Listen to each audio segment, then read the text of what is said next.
Okay, so we are live. So at the moment right now, I am just waiting for the other guys to show up. I sent them the invite. In the meantime, I will keep everyone occupied with my awkward, let alone commentary. While I wait for my guests to arrive. I'm not exactly good at this like other people. I'm not, say a, t- a Tug or Nick or at the same time, in the meantime, I'm actually finding my remote, which fell. So, man, did this thing disappear or something? Hold on. So, just give me one moment. Where did you go? I think this thing literally just disappeared and vanished. Oh, here it is.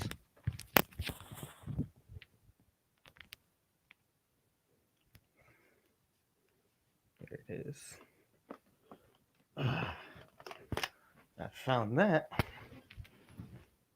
Boom. That's done. Alright, so I guess I'm just gonna be waiting for my guest Crows of Judgment. Well, in the meantime, sorry for a bit of the wait and long. So I had this. I didn't exactly do this according to plan, like I did before. This was like more of a short-term plan I thought of, and it was like they were like, "Hey, why not? Let's do it." So that's what happened from there. And I'm just trying to see if they'll ever show up. Oh man. Talk about the first stream I had back in a long time. Well, this is my second stream I've done in a long time, so just saying. Last time I did a stream officially was back with Brother Power Maximum. I wanted to do more streams after that too. Next guest I wanted to have on was Come Geeksome. However, due to scheduling conflicts with each other, we weren't able to exactly do it, and we just got occupied with life, and so I wasn't able to do the series of streams I wanted. So there's that. Just to give some clarification on that, that's what I wanted to do. Unfortunately, I couldn't get around to doing it, just because some things in life had to go first. So that's the sucky part. But I will say though, I do want to try to do this still. Like, I still want to do streams sometimes in the future. Have some guests on because it'd be greater that way. So that's what I want to do. Uh, it just depends on which guests I would have on. Just for say, like for example, Crows of Judgment. Asked them on. They gladly came. Scheduled time that would fit for both of us. So yeah. Only thing is, this is only for me after having a bit of sleep issues lately. So I literally woke up about an hour ago because I'm more of a night owl. So there's that. And I'm just left hanging right now. And man, so I will be keeping the stream up, by the way, when it's at when when it's all said and done, and put in my streams playlist for because most of the streams I will be doing will always be having most likely 95% of the streams I will probably be doing in the future will always have guests because why not? It'd be fun that way. Just like I'm not good at doing standalone streams like some people. I always have to be carried by people, so that's why. It's an unfortunate thing, but that's how it works. That's what I'm saying. As I wait for my guests to show up, let me let me see if I can find that TikTok sound effect.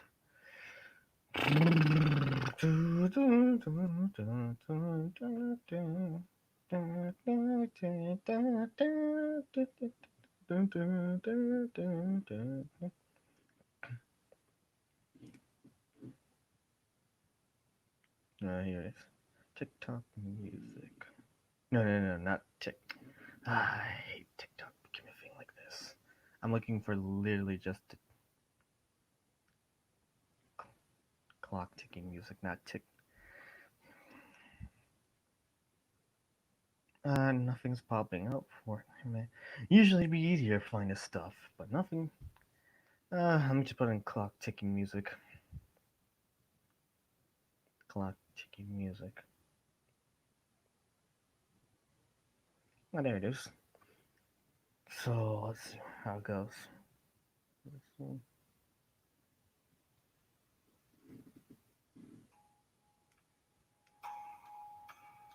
There we go. This is the best I found right now.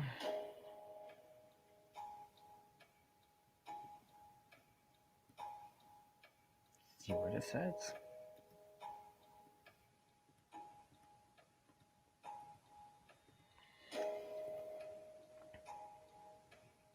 I don't see any problems. Let me look at my feed while I'm waiting. If anything else should I say?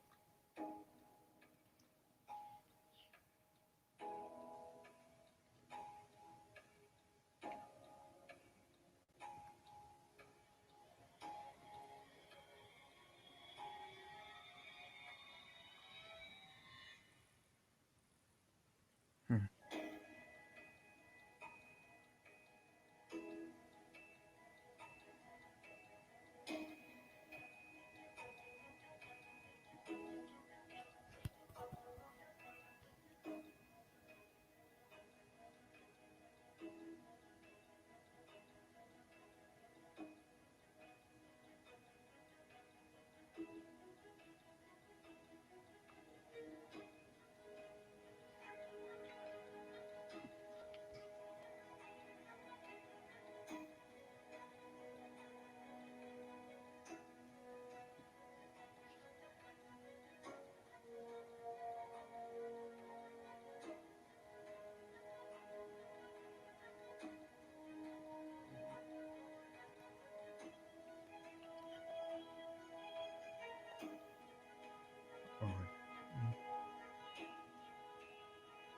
Oh, hello, Origami.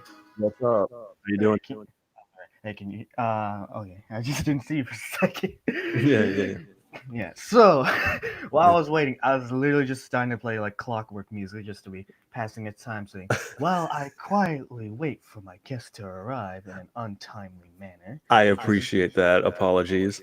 Yeah, no problem. And I can I will say I will I can say for the most part I did expect this from Crow, just not from you because you're the Yeah, more yeah. organized one. No, no, you gotta go Um, figure right. yeah. So I was gonna do intro. So I was gonna wait for Crow to do the introductions that I properly wrote it down doing. And by Yeah. wrote down that I just say I thought of it at the top of my head. I, I was like, we could definitely wait for him. Like, I know he's preparing for that interview, or what do you call it? The debate. You know about that, right? A little bit. Is it about the Last of Us 2 debate? It is The Last of Us 2 debate. Yeah. And It was he is breakthrough prepping for it. So I'm texting him now. Like, hold on. I'm not going to be so subtle about it. Yeah, was Breakthrough Gaming, correct? Yeah, Breakthrough Gaming, Last of Us 2. I'm pretty much going to moderate. I won't be speaking much, but it's Crow's debate, essentially. Yeah. And the funny thing is, I actually looked at Breakthrough Gaming's channel for a brief moment when I saw that, and for his stream setup. And the funny thing is, when I looked at it, I looked at his like and dislike ratio. I was like, man, it was like, man, this guy does not have a really popular opinion, does he? It's a very, like, one-sided opinion. It's very one-sided, essentially. So I think he's basically pro Last of Us 2, where everyone else pretty much is not. But Oh, he's one of those. yeah, yeah, that's pretty much the basis of his channel. Is like he's promoting it, he's pushing it, he's saying like essentially that everyone else is just kind of like delusional or like crazy for not wanting to buy it. So we'll see what happens. No, wait, why? Why? Okay. Here's from a standpoint from being a Last of Us fan because I actually just finished the game myself like about last week, Yeah, honestly, because I originally played it back in 2017. Then I yeah, put this on hiatus for a long time because I have a huge library of PS4 games to get through, and then I yeah, was like, And I was like, all right, let me get back into it before part two comes out. And then the leaks happened. I'm just like, damn, we just got the middle finger from Naughty Dog. Well, here's something else. Like my brother is a gigantic fan of Last of Us 2, right? He refuses to see the spoilers, and I'm trying to warn him, and we've been getting into fights over that shit. So Oh, it doesn't matter. wow. That's no. I'm just kind of surprised. There's actually so many people that have actually managed to avoid the leaks and spoilers. Like Yeah. I watch this one Twitch streamer from time to time called Miss Kylie, and she actually is playing The Last of Us 2 through her streams right now before she part two comes out, and she's managed to avoid spoilers this entire time. And also just because she has moderators that will just say avoid having spoilers in her chats. So I was like, okay. Because Yeah. only one of her like mods know about the spoilers, but no one else does. So I was like, okay. So there are people who out there who still haven't managed to avoid leaks and spoilers, which is good. Right. I will say that I feel like most of them will be very disappointed at the end goal one of because the story means a lot to a game, and everyone can agree to that. Besides from gameplay, I will say this: every every little factor is what makes a great game. The story, gameplay, music, and graphics. All Yeah. that matters. If one is not great, it will fall apart. Yeah. Yeah. And that's Uh, what happened with The Last of Us too. Actually, music is super important. Like to me anyway, because more than I ever thought. Because I don't know if you've played it like Assassin's Creed 2. I love the music in oh Assassin's yeah, I Creed 2. love Assassin's Creed 2. I especially love the Ezio's remix in Soul Calibur 5. That one was great and it was It's catchy. it's dope. It's dope. Yeah. Um, As go well, ahead. Ezio's one of my favorite. Of course, he's majority of Assassin's Creed fans' favorite Assassin's Creed character of all time. No, he really is. Like he has the most personality. He had the personality before, like, because what was it? Altair was like very stoic and very serious. Ezio was like really relatable. Like you play as him. You start off as a. What are the rules here? Am I allowed to cuss? Oh yeah, no, you're fine. You can cuss all you want. Okay, like you start off as a fucking baby. You know what I mean? You start off the game as a baby, and then your early missions are running errands for his family, so you get the connection. And you can relate to it because you help your mom, you help your dad, your siblings, and whatever. And you're just being pretty much a pretty boy. Yeah, pretty much. Despite on who you are, it's how many, how attractive you can be, I guess. But whatever. Then that's all taken away from you, so you feel like you lost your family. So I was like, I thought it was well done, and the music just fits that shit so good. Yeah. So And yeah, not to mention the trilogy itself is just great. I haven't gotten around to playing Brotherhood or Revelations yet. Well, yeah, yeah, I already know the story of Brotherhood already. I haven't played because I've already seen like what's like. I just haven't played it. yeah. Revelations, I've only seen a little bit of it. I don't know how it goes. I just know it's the least like that of the Ezio trilogy. No, yeah, I would just watch it on YouTube. Watch that little like movie they compiled because it can be kind of boring. Both those games are pretty much like DLC to the part two. That's what I consider them. And then Brotherhood basically introduced what is it, multiplayer, which they've taken away, so it doesn't matter anymore. Yeah. Yeah. Wait, that's wait. It had Revelations had multiplayer. Yeah, Brotherhood, Revelations, then Assassin's Creed 3 and 4. 4 is where the multiplayer died. Ouch. I thought that's where the multiplayer started. Yeah, no, it was Brotherhood. Oh I've been really missing out then. I didn't know No, this much. no, yeah. 4 is where the most complex of the multiplayer came. Like that was where it was like crazy, but I don't know why they didn't keep up with it. I thought it was popular as hell, but that's just me. Maybe. Um, Well, I don't know how exactly popular multiplayer was for Assassin's Creed since I never played it. I just knew Black Flag had multiplayer. I didn't know every other game before that had multiplayer up to up to Brotherhood. yeah, So oh, okay, makes yeah, sense. Oh yeah. Speaking of, when you're talking about Last of Us 2 earlier, it got me thinking about the whole things with Naughty Dog, right? So it's unfortunate for me just because with all this stuff happening right now with Naughty Dog and basically just writing themselves into a hole and basically yeah. having the company die down. It's really sad for me because I really like Naughty Dog. I really do because one of my all-time favorite games on the PS2 is Jack and Dexter. Yes, Yeah. See, someone knows what's up. yes. Yeah. And then I like all the Jack games on that came out on the PS2. Like even Jack 2, even though that game frustrated the hell out of me as a kid. Yeah. But like I don't know, man. The Jack series like has well, I don't know about Jack 3. Jack 3 is all right to me. I mean, Well, I there's like cool. Yeah, I say it's my second favorite. The Uh, reason Oh, go ahead, man. Out of the three. Jack 2, because we all know why. It's like everyone's least favorite. Yeah. It's fun as shit, but it was very frustrating because it had one of the most. Oh, you know which mission I would be talking about when I bring up the most difficult mission ever in the game? There was like several that I can recall. It's like, oh, get here in like 5 seconds, and you're across the city, and then those cars can blow up easily, stuff like that. Like, I'm I talking about the remember. one when the entire city of Crimson Guards ambush you at the docks. Oh man. Oh, that one. That's particularly a pain. Yeah. That was awful. Yeah. Yeah. That I one's hated rough. it so much because no matter what, it's like you cannot cheat your way through this. You have to shoot your way out of the docks Yeah. because if you go in the water, you die. Even if you go into the water and come back up on the docks, the robot will still kill you. And that's what pissed me off about it the most. No Yeah. matter Yeah. what, you can't cheat your way out of this, and this is the most bullshitted thing ever.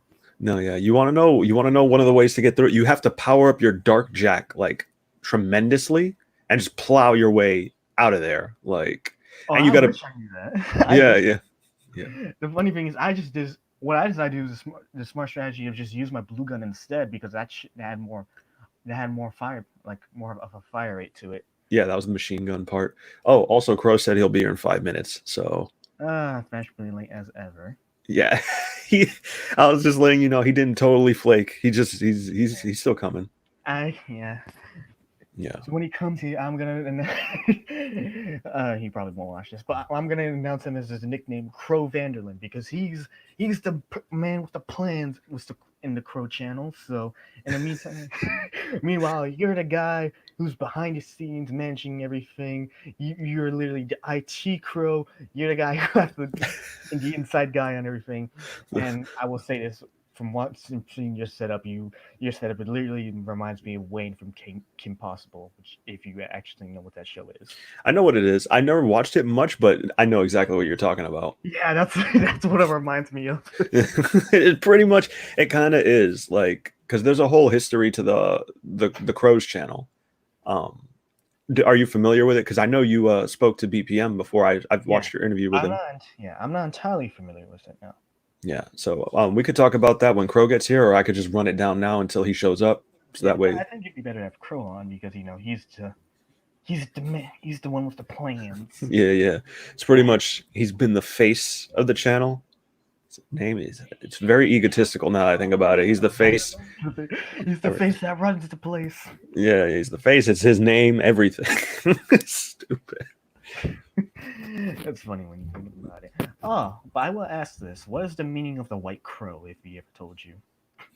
The white crow. There's actually literally a white crow out there. In fact, our friend Sushi, she was trying to draw caricatures of us. So like, she drew one of me. I'm a rat, hood rat. So because my thing is the hoodie, and she found white crows to draw for Crow. So that's the rudimentary answer behind that. He basically found out about white crows. Oh, okay. Yeah. Really? Whether they're albino or not, I don't know, but they're white crows. I find it funny how Sushi would call you a hood rat while your personality doesn't show it just because you wear a hoodie. The thing is, we know each other in real life, and she knows a lot of my backstory. Oh, hello! The face that runs the place has finally arrived. The Crow. I'm not down. No. Oh my gosh, I feel so naked. Hold on. Don't worry. No, come back. No. Come back. No. I'll come with you. Come on, Crow.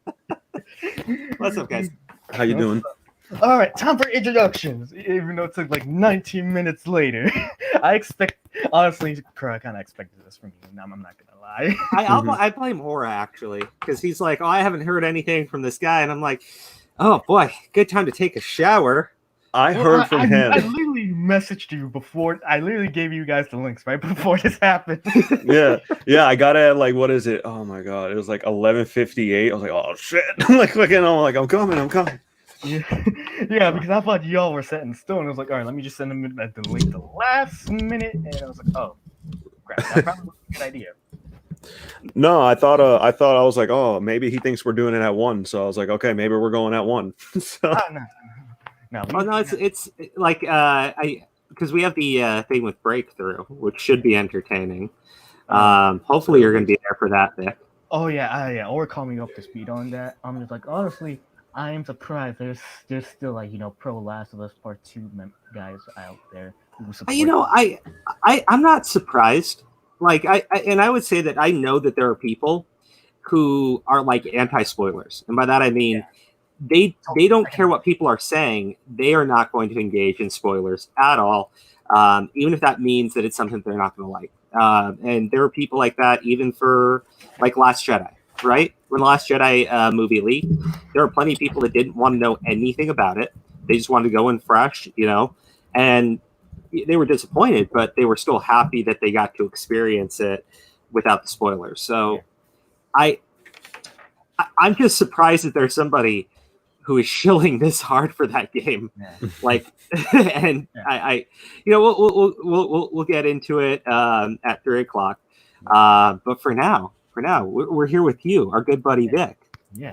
All right, let me start off with introductions again. All right, so here we are with the Crows of Judgment. So here we have Crow, the face of the channel, as I like to go by his nickname now that I just made up, Crow Vanderlyn, because he's the one with the plans. And he's the face that runs the place. And he always has to be carried by Origami. The IT Crow of the group, the guy behind the scenes, Dwayne from Kin Possible because of his setup. I want to be very clear here. I have Origami's name saved in my phone as Mastermind because he is actually the evil mastermind. I'm just the public face. I take all the heat while he does all the evil deeds. Yeah, because he has to be an inside guy on everything, and he's your IT guy. He's your hacker. It's like if you're going to play a video game and we're the final boss, I would like show up all badass in my mech suit, and then Origami would come up, pop me in the back of the head, be like, "I'm here, motherfucker. I'm the real villain." It's kind of true, but it's not entirely true. That's totally true. Like it's totally true. Who's just like silently stands there last second when Crow would die and just be like, "Surprise, bitch! It was me." It's kind of true because I waited for you to get here. I was going to talk about the history of the Crows. So yeah, but it was like, actually, Or is perfect for talking the history of the Crows. How so? Well, I mean, he's actually the one who started the channel. I was just a young boy on the streets, and then Origami came along, and he was like, "How would you like to make something of yourself, young chap?" And I said, "I don't know, sir. Can I just have a sandwich?" It's like you have to watch our channel to get that joke. Yeah. I definitely have to look back to understand the lore behind the Crows of Judgment. Before we end up changing subject again, when you brought up Last Jedi, funnily enough, one way I avoiding spoilers at all because I didn't is because one way to avoid spoilers at all. Don't ever go on Twitter. That's the main thing. Don't ever. Everyone should know this by now because because here's the thing. I'm active on Twitter from time to time, and sometimes I go very inactive, and that's the one way I managed to avoid spoilers this entire time. Like when Last Jedi came out, I went there blindless, not knowing a thing except from trailers. Unlike Rise of Skywalker, unfortunately, which when I saw a few leaked images there, I was like, "Ah, oh, dang it!" So when I saw Rey and Kylo, Kylo Ren holding the blue lightsabers and the kiss, I'm just like, "Oh God." So yeah, that is. And then when I saw it happen in the actual movie, I was like, "Oh, dang it!" That is such an abusive relationship. Oh yeah, most definitely. I think about it like Kylo kills her father figure, kidnaps her, tortures her, straps her to a table, and then then technically they both kill her granddad. So I'm looking at that entire movie. I'm like, this is one toxic relationship. Someone should get her some counseling.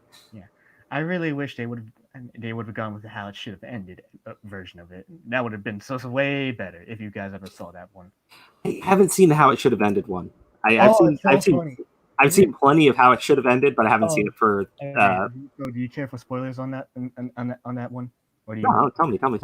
Okay, so you know the scene where Luke grabs the lightsaber when Rey's frozen into the ship, right? Yeah. Okay, when she does that Luke lifts up the ship so she can fly, and she was like, "Wait, hold on, you can do this stuff?" I was like, "Yeah." I was like, okay, you're coming with me. So she takes Ray. So Ray takes Luke to go fight Palpatine, and then all of a sudden, well, Palpatine's prepping for the arrival of Ray. Because basically Kylo should have been as a parody. And then next thing you know, all the Jedi that spoke to Ray in the movie through the Force all show up out of nowhere, and then Ben comes in and was like, "Yeah, and I'm here too," and just throws out all the guards with the Force. And so and it continues from there, where she's like, "You get a it gives everyone lightsaber except Yoda because Yoda doesn't need a lightsaber," and then Anakin does this whole shtick is like when she find out Rey's is Palpatine's granddaughter. He was like, "You have a granddaughter too." Goes on that one, and then in old fashioned, they did the anticlimactic thing where Anakin just throws Palpatine into the bottomless pit where Palpatine throws Kylo Ren in there, but he rises back up, and then like Luke uses the Force to throw objects at him, bring him down, and then did you ever see episode 3's how it should have ended, where the Jedi just whack Palpatine with the lightsabers? Yeah. They basically crowded around him and just did exactly that. and then they showed a kiss at the ending, and it's like, did anyone feel that came out of nowhere? Ends on that. Oh man.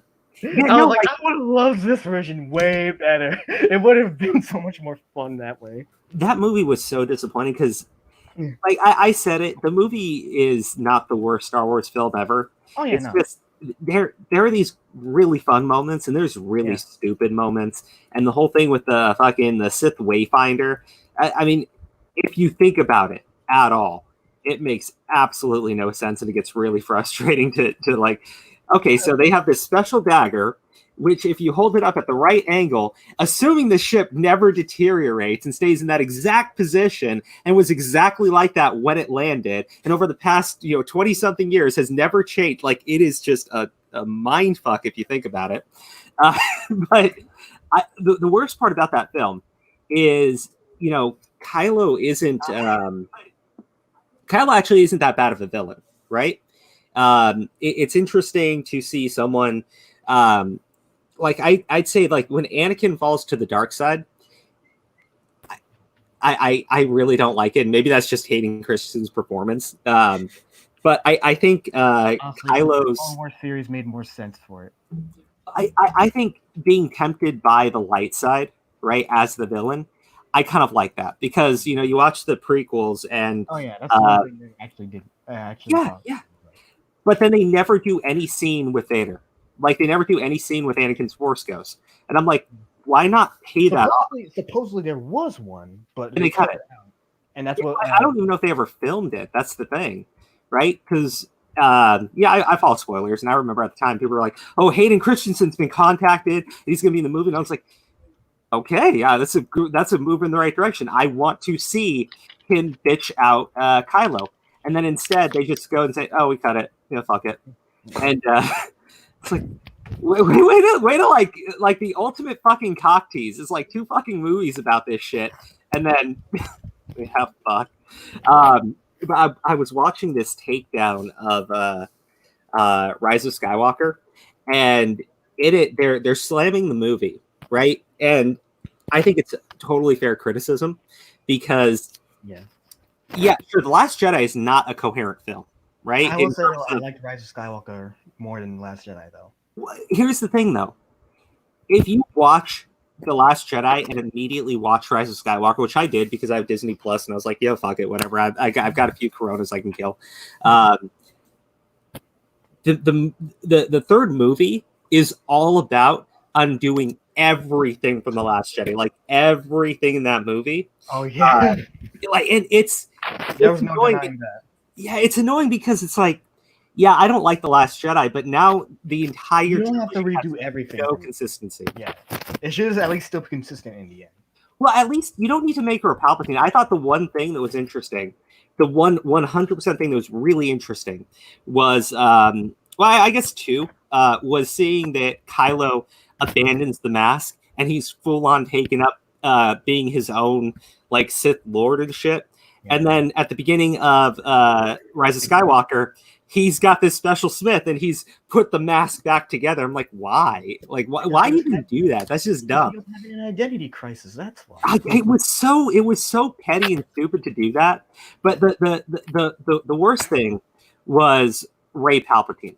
Right? I don't need any shit about, oh, well, look how, like, you could easily just say, well, the Force made her so powerful to counteract Snoke and Kylo, and like, that's just the Force doing what the Force does. I accept that.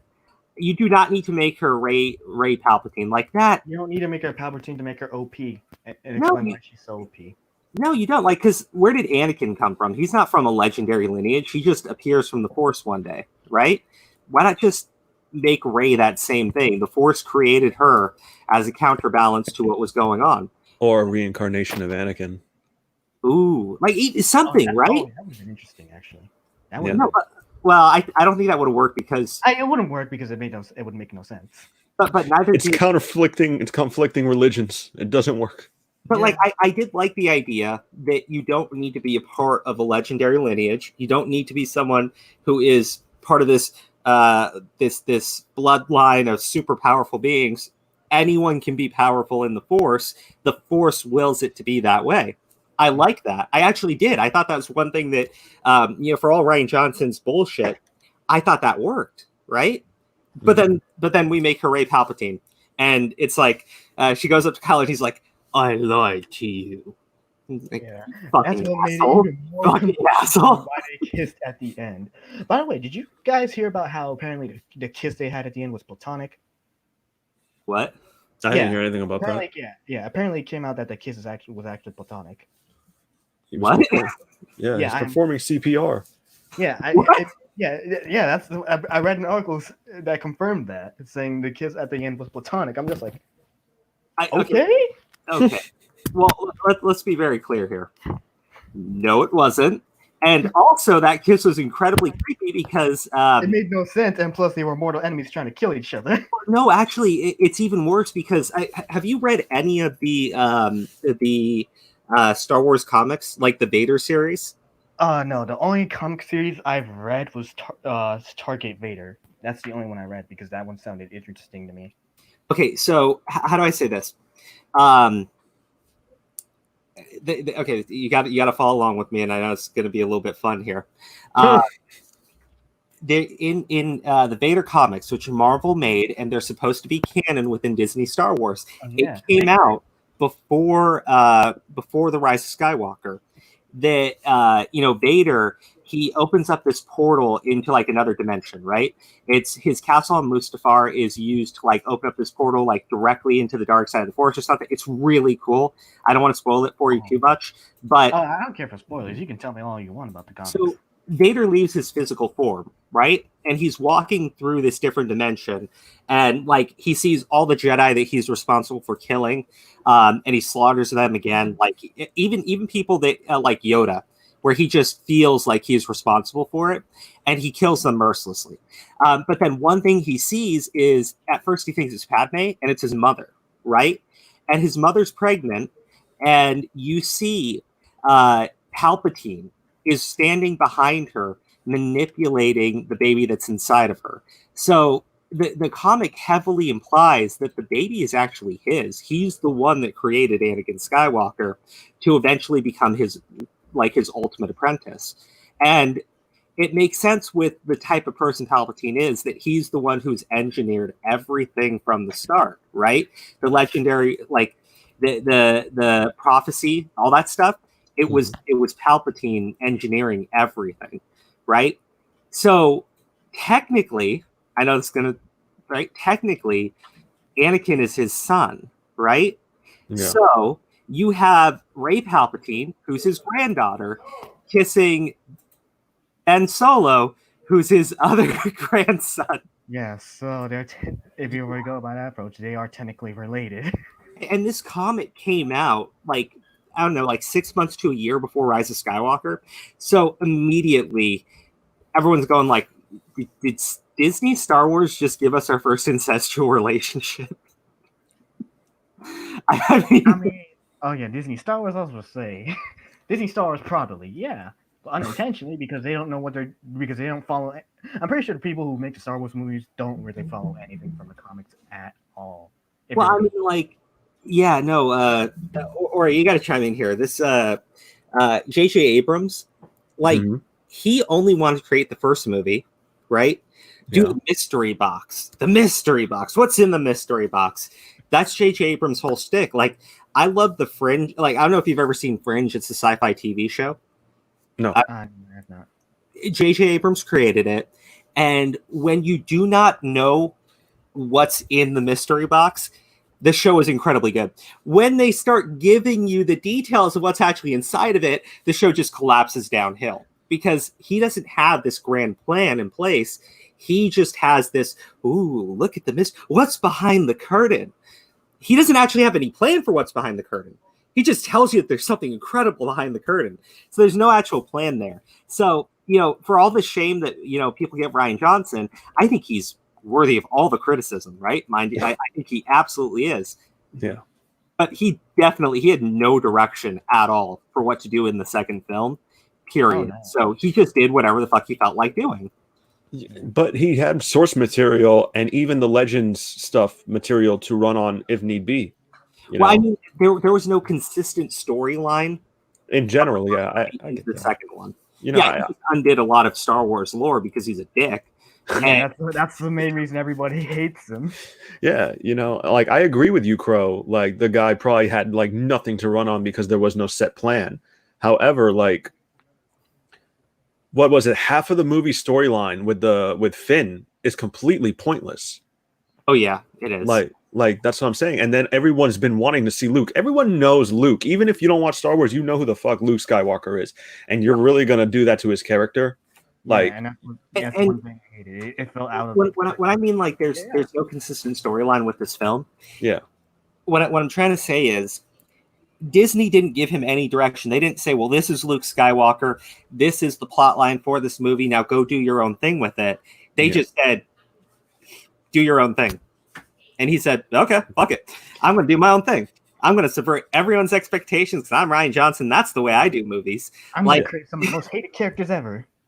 Yeah, like I completely agree. The stuff with Luke it's heartbreaking to see because if you I didn't get into the extended universe, right? I was pretty much just a Star Wars film kind of person. I love the Clone Wars too. I don't know anything about Legends either. It's just except for Mara Jade, and that's it. But I mean, that stuff's really interesting. You could easily tell a story where Luke is giving up on the Force because I hate this whole they've shut themselves off from the Force. It doesn't work like that. No, it right? doesn't. You just made that shit up. Like it's fucking annoying. The funny thing is, I don't know if either of you two played Fallen Order, but they actually put that stuff into there too. Yeah, I really hate that because you can't. And even that one Jedi, like you just say, "Oh, Force, I'm done with you today. Leave me alone," and you do that for like what 20 fucking years. Shut up. But the whole thing with Luke, right? You could easily tell the story where Kylo, he gets tempted by the dark side. Luke trusts him implicitly, does not see him turn to the dark side, and he trusts Kylo, and Kylo legitimately stabs him in the back by murdering all the students and leaving their bodies for Luke to find. And then Luke says, I failed. I would have accepted that, right? No.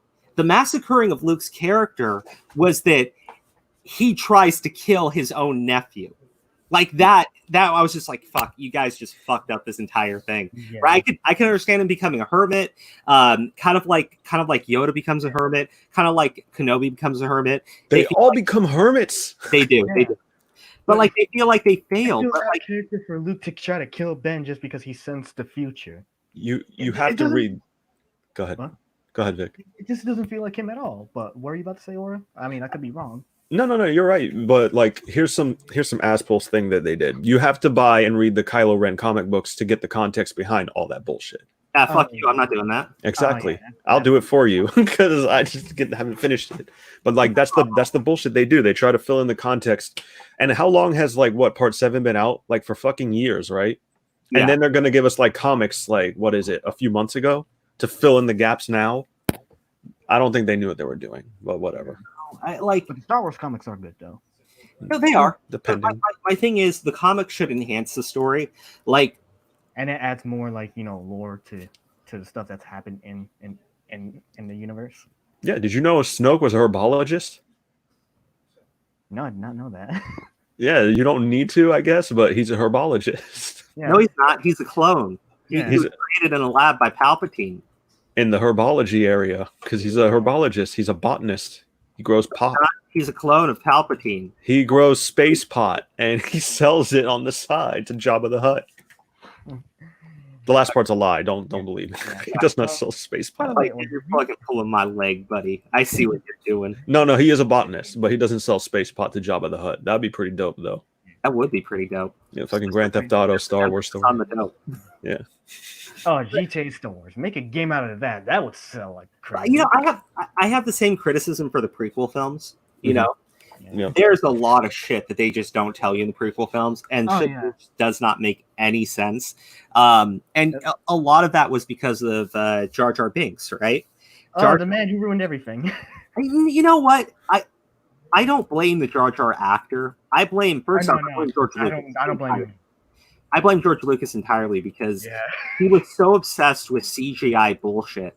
He should have just had practical effects to display Jar Jar Binks, and he should have toned down the comedy that's like the stupid shit with Jar Jar, like putting his tongue into the pod racer and shit. I'm just like, stop. Like, you can make him be a goof. You can make him be ridiculous. Isn't he also the reason why Palpatine rose to power? Yes, he is. He is. Yeah. He is. But like, It was his fault. yeah, everything's Jar Jar's fault. But so Dooku is never meant to appear in the prequel films until the first one comes out, and everybody hates Jar Jar Binks.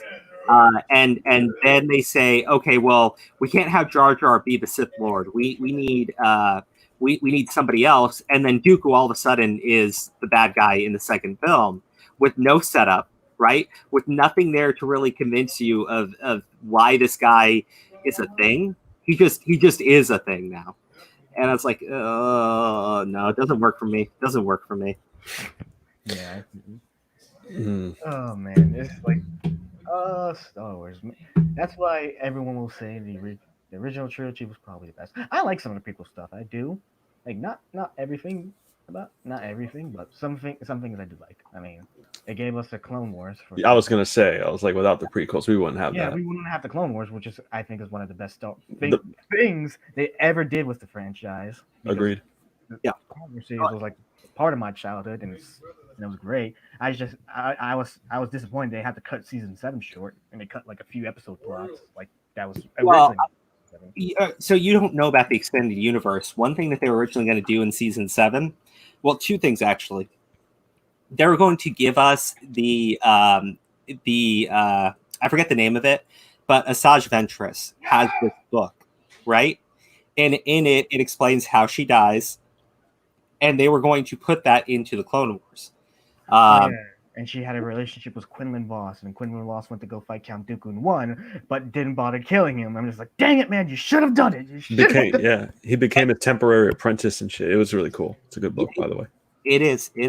And they were going to put that into the Clone Wars, and we're going to see the death of Asajj Ventress. That got cut completely. But the other thing... Yeah, it would have made more sense because we never see her character written off or anything. So Yeah. we were left out of bloom throughout the TV shows all this entire time, not knowing what happened to her. You have to read a book to get to know it. How many people actually read the books is the question. Not as many as should. Yeah, The books are really good. Yeah, because But- here's the thing: not many people know that Kix is the last clone trooper alive around the new trilogy. No, I didn't know that. Yeah, a lot of people. So that's the thing. Apparently, a lot of people don't know. So But like the second thing that got cut out, I'm going to say the name wrong. I always do. The Yuzhong Vong, or you know what I'm talking about, right? I know what you're talking about. Okay, so they're this interdimensional race of aliens, right? And all of their weaponry, all of their ships are entirely organic, right?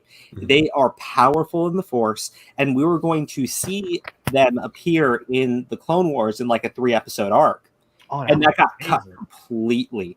And they're some of the best villains in the entire extended universe. Dude, that would have been amazing to see.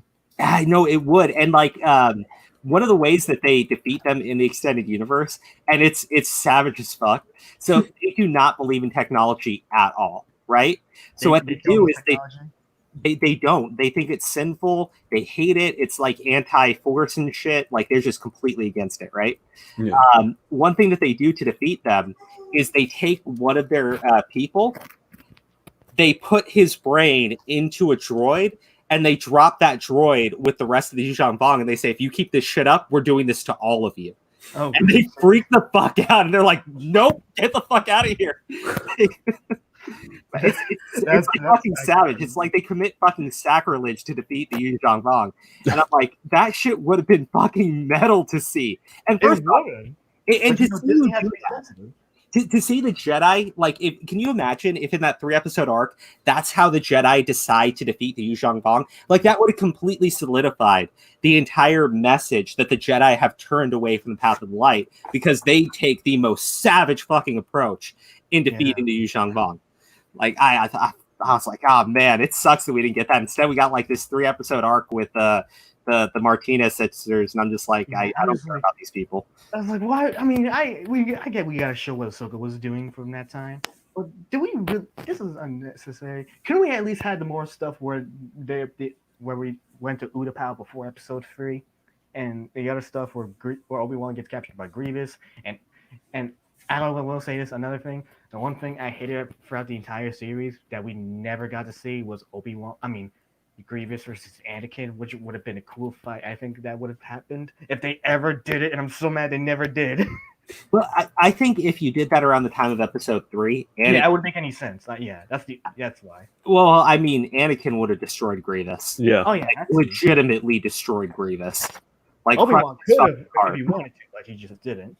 Did you know? It was one of my origami fun facts. Did you know that Grievous was supposed to mirror Darth Vader, except he was like completely clad in white? Do you remember the old Clone Wars animated?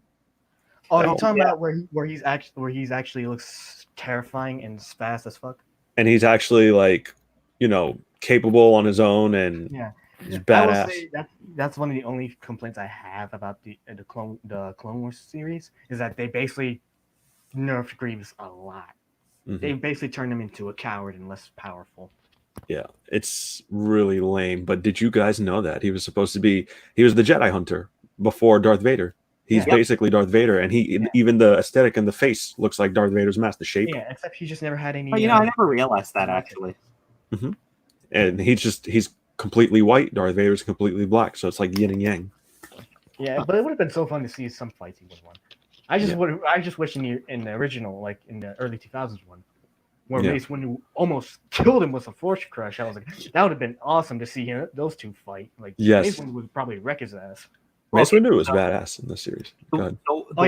Also, the early 2000s was based on Legends, so it's like, in Legends, the Jedi are a lot more OP, unlike the canon now, where they're pretty much weak. Yeah. And I say that because when I saw the Kakashi versus Obi-Wan death battle, I'm just like, they really did Kakashi dirty putting up against Legends. I hate how they. This is why. I know you haven't watched my content in the past, but I used to do reactions of death battles in the past. I kind of stopped doing that just because because I got less views on it, and views sometimes matter, and 2, I just think like after like a year and a half ago, I really think death battle lost all the credibility to me. Especially after they did like a few ones that didn't that were contradictory. Like Ben 10 versus Green Lantern really kind of pissed me off. The second Mario versus Sonic one was like, what? That made no sense. Well, okay, let me ask. How did the Ben 10 versus Green Lantern one go? Oh, Green Lantern won. No, but it made no sense whatsoever, right? Exactly. Yeah. So here's the thing: Green Lantern cut off the Omnitrix was like Constrict scissors, even though the Omnitrix has a failsafe. That would prevent that from happening. They even used a clip from that exact same episode where Ben says the Omnitrix wouldn't let him die after holding the Big Bang. I'm just like, what? I think I don't know if you guys watched I think his name's the Ink Tank. He does I saw that. I saw his in-depth analysis. I'm just like, bro. Yeah. This man makes more sense him and Seth the programmer is like the reason. Rooster. Yeah. Yeah, Go just ahead. like that's why you really think they lost all credibility at that point. It's just like Yeah, their research was so bland. And then he brought up something. He's like, you guys are using Green Lantern powers from like throughout the whole fucking series, not from like, New 52 Green Lantern or something like that, right? oh yeah, that's the thing I always complain about with Death Battle. Sometimes I think they're a little bit biased towards some characters They because are. they want everything from like other characters, Mhm. but they won't use some aspects from like other characters. Like for example, Gara versus Toph. They Mhm. used Toph had everything, even her old Toph aspects. They didn't give Gara one tails, which I thought was unfair. It's like, okay, that how are you gonna give her all this, but you can't give Gara one tail? It doesn't make any sense to me. I mean, Yeah. Gara would murder Toph in Oh yeah, but they said disgusting fashion. not Chief Toph's too fast, and he should be Toph is faster than the fucking ninja that was able to like shift himself out of Lee's attack when Lee is moving faster than the speed of fucking sound and shit. Like, really? You're gonna pull that shit on people? Fuck you. Well, Toph doesn't work best in sand. Remember, she's like, "Oh, I can't see very well," because she sees through the earth. Yeah. So I'm like, I thought that's why she was going to lose. I'm like, oh, it's Gara. He's basically her weakness. He utilizes it. Yeah. Whatever. Out of curiosity, did either of you two see the Kakashi versus Obi-Wan fight? Yes. I did. I thought that was dumb. Like, I like Obi-Wan, but I thought the fight was fun, but I hated. I didn't exactly agree with the analysis and the results fully. Because here's the thing. Okay, Legend Obi-Wan is a lot more powerful. Yeah, I'll give him that. Yeah. But he's not canon. But you straight in the past say you don't like to use non-canon feats, right? Why are you gonna give him Legends Obi-Wan and make Kakashi and then not give Kakashi like this other stuff? That feels completely unfair. even So that's why I really think they gave Kakashi Legends it. Obi-Wan, I don't think that he stacks up to Kakashi at the end of the Ninja War. Like, I like Legends Obi-Wan. I think he's great. Yeah. Oh no, and they exaggerated his feat because they think he was powerful enough like other Jedi that could keep planets intact. I'm just like, no. Okay, now that's stretching. I know Legends Obi-Wan is a lot more strong, but he ain't that strong compared to those other Jedi. It's like it made no sense to me, and I just didn't like how. What was the other thing? Oh yeah, their analysis where they contradicted themselves, where they say, "Oh yeah, the Force is external, chakra ain't." It was like, no, chakra is external too. It's like it's the same thing as life energy, like Ki in Dragon Ball, and it's the same thing as the Force. It's basically all life energy in their own different universes. That's the thing, and that's the thing I didn't like. And plus, I didn't like how they was like, oh yeah, we're not gonna give him a perfect Susanoo or his double Sharingan. I was like, yeah, I mean, okay, yeah, it's a little fair, but I'm just like, I do have an issue with it that you've done this before in the past, but you don't want to do it. That's why a lot of people think Death Battle has like some bias against some anime characters. I think they do. Yeah. Oh, and and other characters besides from those, they completely did Shadow the Hedgehog dirty in the two ones he was in. Like he should have wiped the floors Mewtwo when he went Super Shadow, but nah, Chief. He was like, we had to make him stupid. You want another one where I just gave up on them was Afro Samurai versus Samurai Jack. Oh, I never saw Afro Samurai, so I can't say anything about that. But it's just like he's completely not in character, because I know. That's another thing actually. When you mentioned out of character, Kakashi was out of character in his fight too. It's like it made no sense for him to go in like that. Yeah. It's just that's why I think it's just like they're just doing frantic different. I question who the research team is like at this point. Yeah. But I will say though, but if you want a more accurate analysis, I think, and a more accurate result, I'd go watch Cartoon Fight Club because even though their animated fights aren't that great compared to Death Battles, they deliver the most accurate result at the end of the day. Yeah.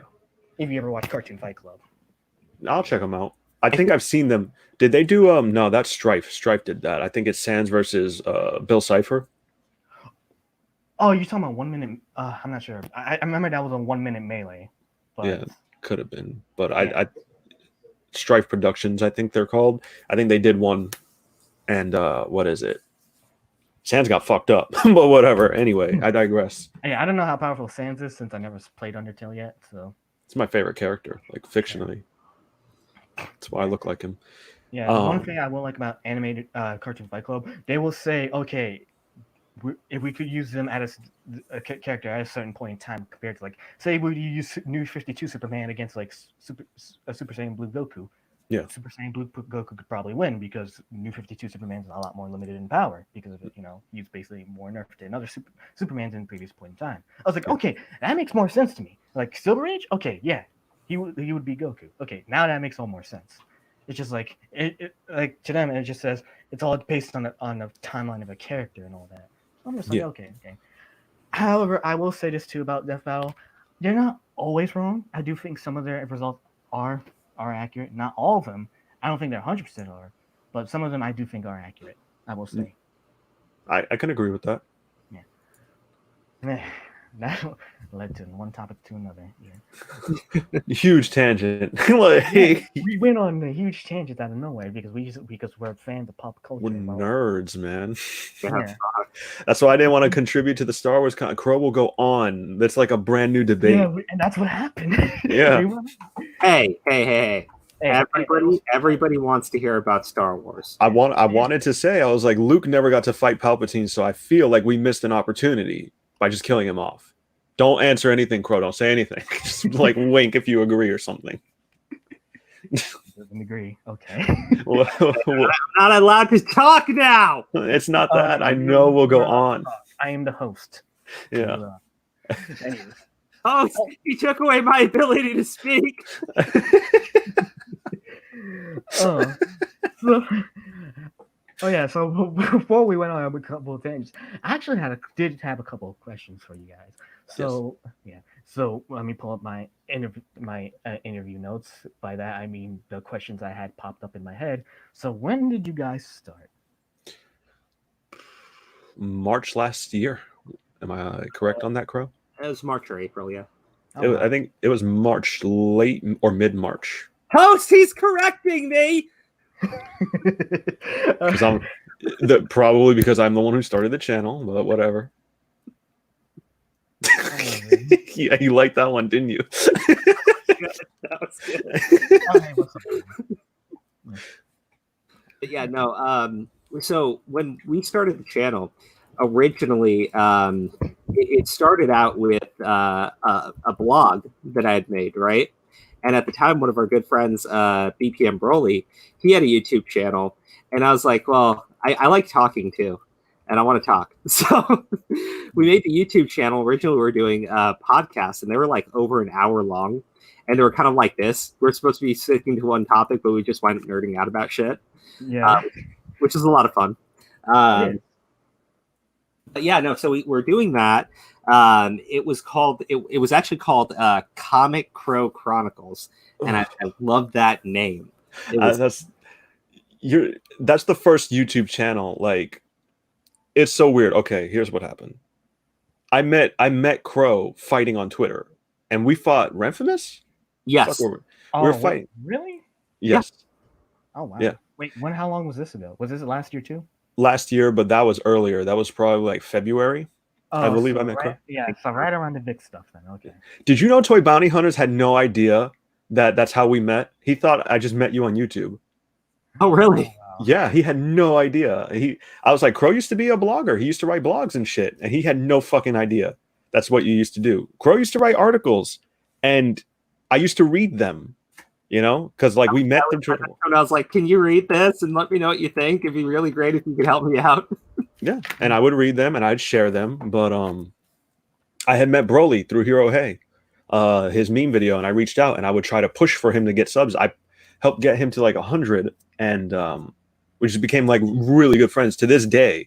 You know, Broly and I and Crow, you know, we're all like really good friends. Broly's one of my best friends. And that's how y'all became the Crow Bros. Exactly. That's exactly how it happened. Wow. Go ahead, Crow. No, that's exactly what happened. Wow. And I wanted to do podcasts. Those were supposed to go on my channel, right? I wanted the podcast. I like doing that shit. But Crow and I had already like became good friends. I was reading his blog, and I always thought that people, you know, he should start putting them on YouTube because people don't want to read them. That was always the thing. Oh, it's too long, this and that. So we kind of did we talk you into it? Did it take much? It doesn't take much to talk me into stuff. Yeah, I think you kind of just agreed to it. Like you were like, oh, I don't know what to put. So we put the podcast on your channel to help it grow. And that's when we would just talk about topics. And, you know, like that's when we talked about mostly I Stand With Vic at the time. And then we would talk about different cultures like video games, stuff like that. So that's how the Comic Crow Chronicles, as he put it, his first channel. Mm-hmm. That's how that started. DNA Crows? go ahead, Crow. Take it from there. So how it became DNA Crows? So I have a brother, Yeah. and we're just gonna end it there. Ouch. Yeah, he okay, so let me give you some context there. Originally I talked to my brother, and I said, what would be fun is if we had a YouTube channel together, because I'm an idiot. I fully admit to being an idiot. And we were both kind of psyched up about doing that, and nothing really took off because we still had to get like recording equipment and everything. We're living in the same town. And I wanted to get the jump on things. Like I wanted to get started on the YouTube stuff. And that's like when I ran into Aura and everything. And I just said, I'm going to start on the YouTube. So my little brother comes along and he's upset with me because I didn't wait for him to be ready. And he got really ass mad that Aura had made the Comic Crow Chronicles. He had made the banner. He had made all the art for the channel and shit. And then I had to go to Aura and I was like, hey, so my little brother's really tweaked out that he's not like, he doesn't want to be called the Crows. He doesn't want to be the comic. He doesn't like any of these names. He wants to do DNA because, Dean and Andrew. Mm-hmm. And I kind of like forced the whole Crow thing onto him. So that's why Crows has been around for the longest time in all the titles, because I demanded that. But yeah, so there's some drama, and I honestly don't want to get into it too much, just because a lot of it's personal family stuff between me and him, and there's some stuff where I had to take a break from YouTube because I lost my job. I'll be upfront there. So I lost my job. I was paying like a really expensive rent, a bunch of bills. My account was being drained out. And I decided, the smart thing to do, because I'm getting married, is, move, right? And I moved to Indiana. Cost of living's a lot lower out here. I found a great job out here. So my family helped me get moved out here. And that kind of like made sense to me to do that.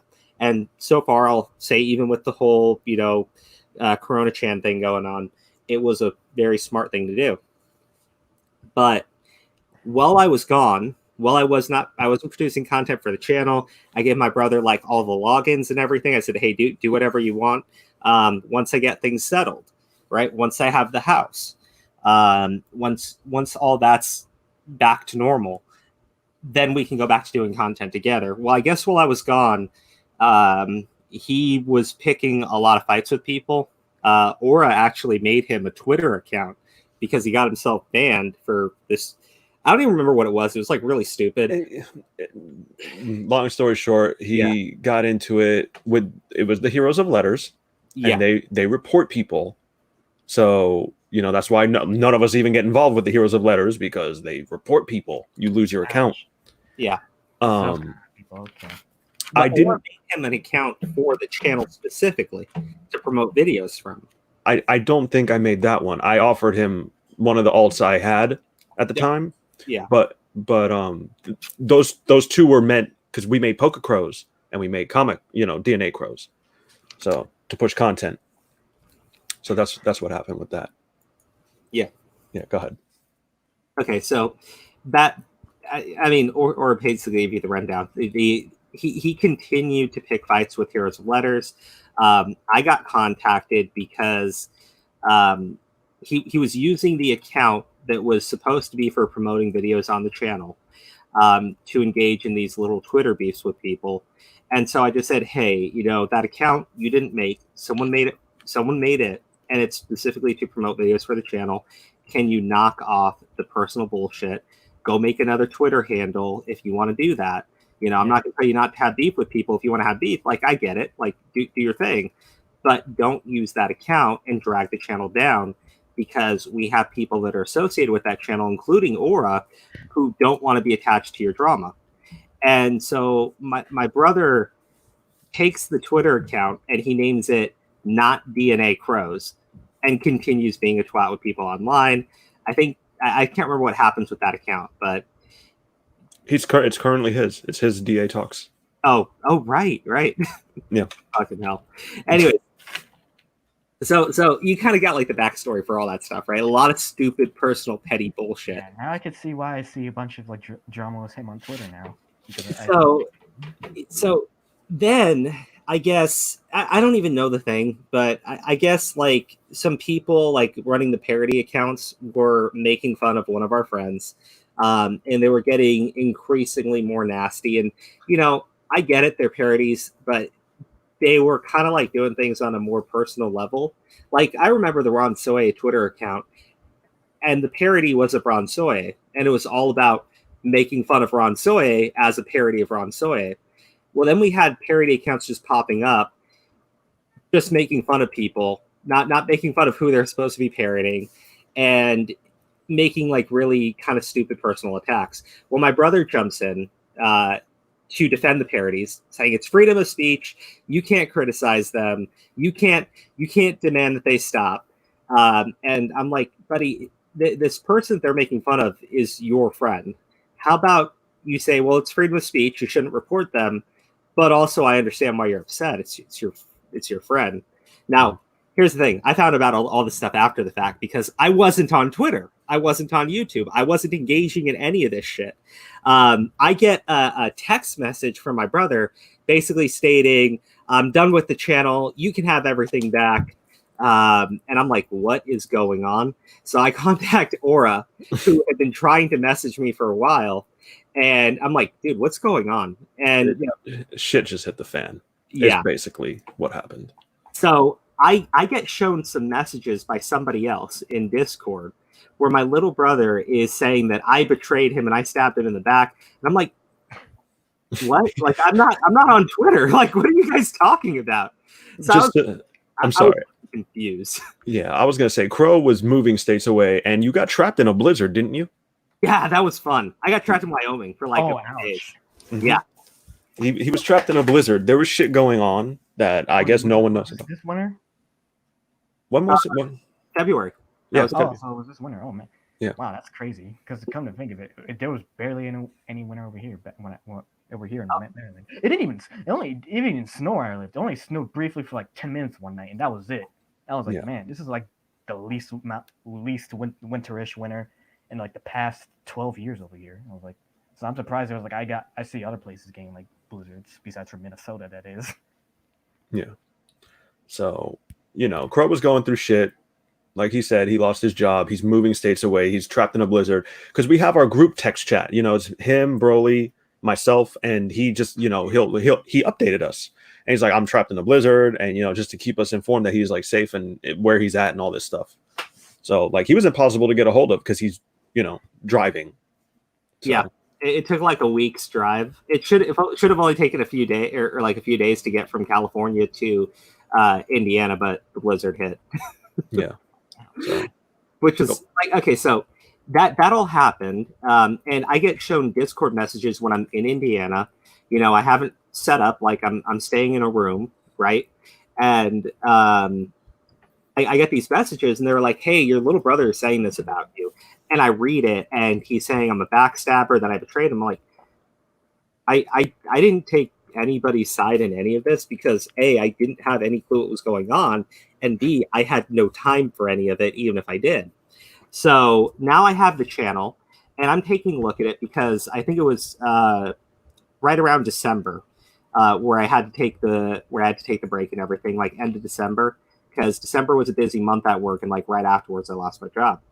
So I look at it, and our channel is dying, right? We're gaining less and less views. We're gaining less and less subscribers. The videos are massively inconsistent. And I'm like, what is going on? Right? Because my little brother told me he had everything handled. And the channel is just, for months, has been just stagnant.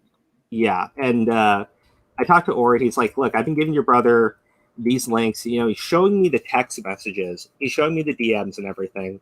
To say like, hey, I've been trying to help him, and he's just not doing the content. He's just ignoring it. He's engaging in these personal little Twitter beefs. Yeah. And he's showing me the messages with the Heroes of Letters, and I'm like that shit's still going on for months. Like the kid just refuses to let shit go. There's stuff intermixed, because like there are times he get back to me, he just didn't agree with the content or had his own ideas, but so like that's just besides the point. Well, Like, I mean, I'll say this because I know you're trying to be nice here. He wasn't. okay. He wasn't making videos. Oh, Like, okay, fine. All right, like fine. he can say like he didn't think the content was good, yada yada yada. I saw those too, but he wouldn't make videos. Period. So Okay. I was like, it's one thing to say that you don't think the content's good, right? That you're being suggested, fine. I disagree. I think a lot of that stuff, like one of the videos that you suggested he cover, another YouTuber made like a very short video about it, and like within a few days they had 50,000 views on it, and they were a small channel too. So I'm like, dang, you missed the opportunity. Like, just it sucks that you did, but you missed the opportunity. Yeah. It goes on to the point where I think because in this case you say views matter, correct?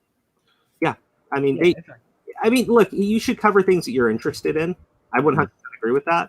But these were freedom of speech stuff, and that was one of the big things that we were talking about. It was like censorship and things like that. So people were getting deplatformed, and he just said, "Well, I don't think it's interesting to cover." So I said, "Well, that's the content that you told me you're interested in doing." That's like, so I don't want to. I know I'm getting off into the weeds here. It was weird. It was weird. It was frustrating to see the channel that we're both supposed to be committed to was dying, and my little brother was more interested in this drama with random people on Twitter, and I was just like, okay, you've given up on the channel, fine. And then after the fact, I guess he became even more upset with our friends because they didn't take his side in this drama that he was having with our other friends. He got really upset that I guess his birthday came up, and that was early December, and Aura like actually was trying to spend money on his present and shit. And he kind of like slapped Aura across the face with it. Dude, like, okay. What was it? And I was waiting for tax season because this was supposed to be a surprise because I found out about the birthday shit, right? I didn't even know when his birthday is. I still don't know when his birthday is. All I know is it's in December. We were doing a surprise for one of our friends, and it was a birthday video, and he was, upset about like his birthday. I'm not going to get too into it, but they had I don't know if they broke a mic. The mic was broken. So that's I think one of the reasons content couldn't be made. If I remember correctly, content couldn't be made because there was a broken mic. Fucking mic. Like, I'm not playing those games. He broke my original computer. Yeah. Broke my. How does he do that? He's just bad with fucking technology. Like, I'm not trying to be dick here. Like, was it a desktop or a laptop?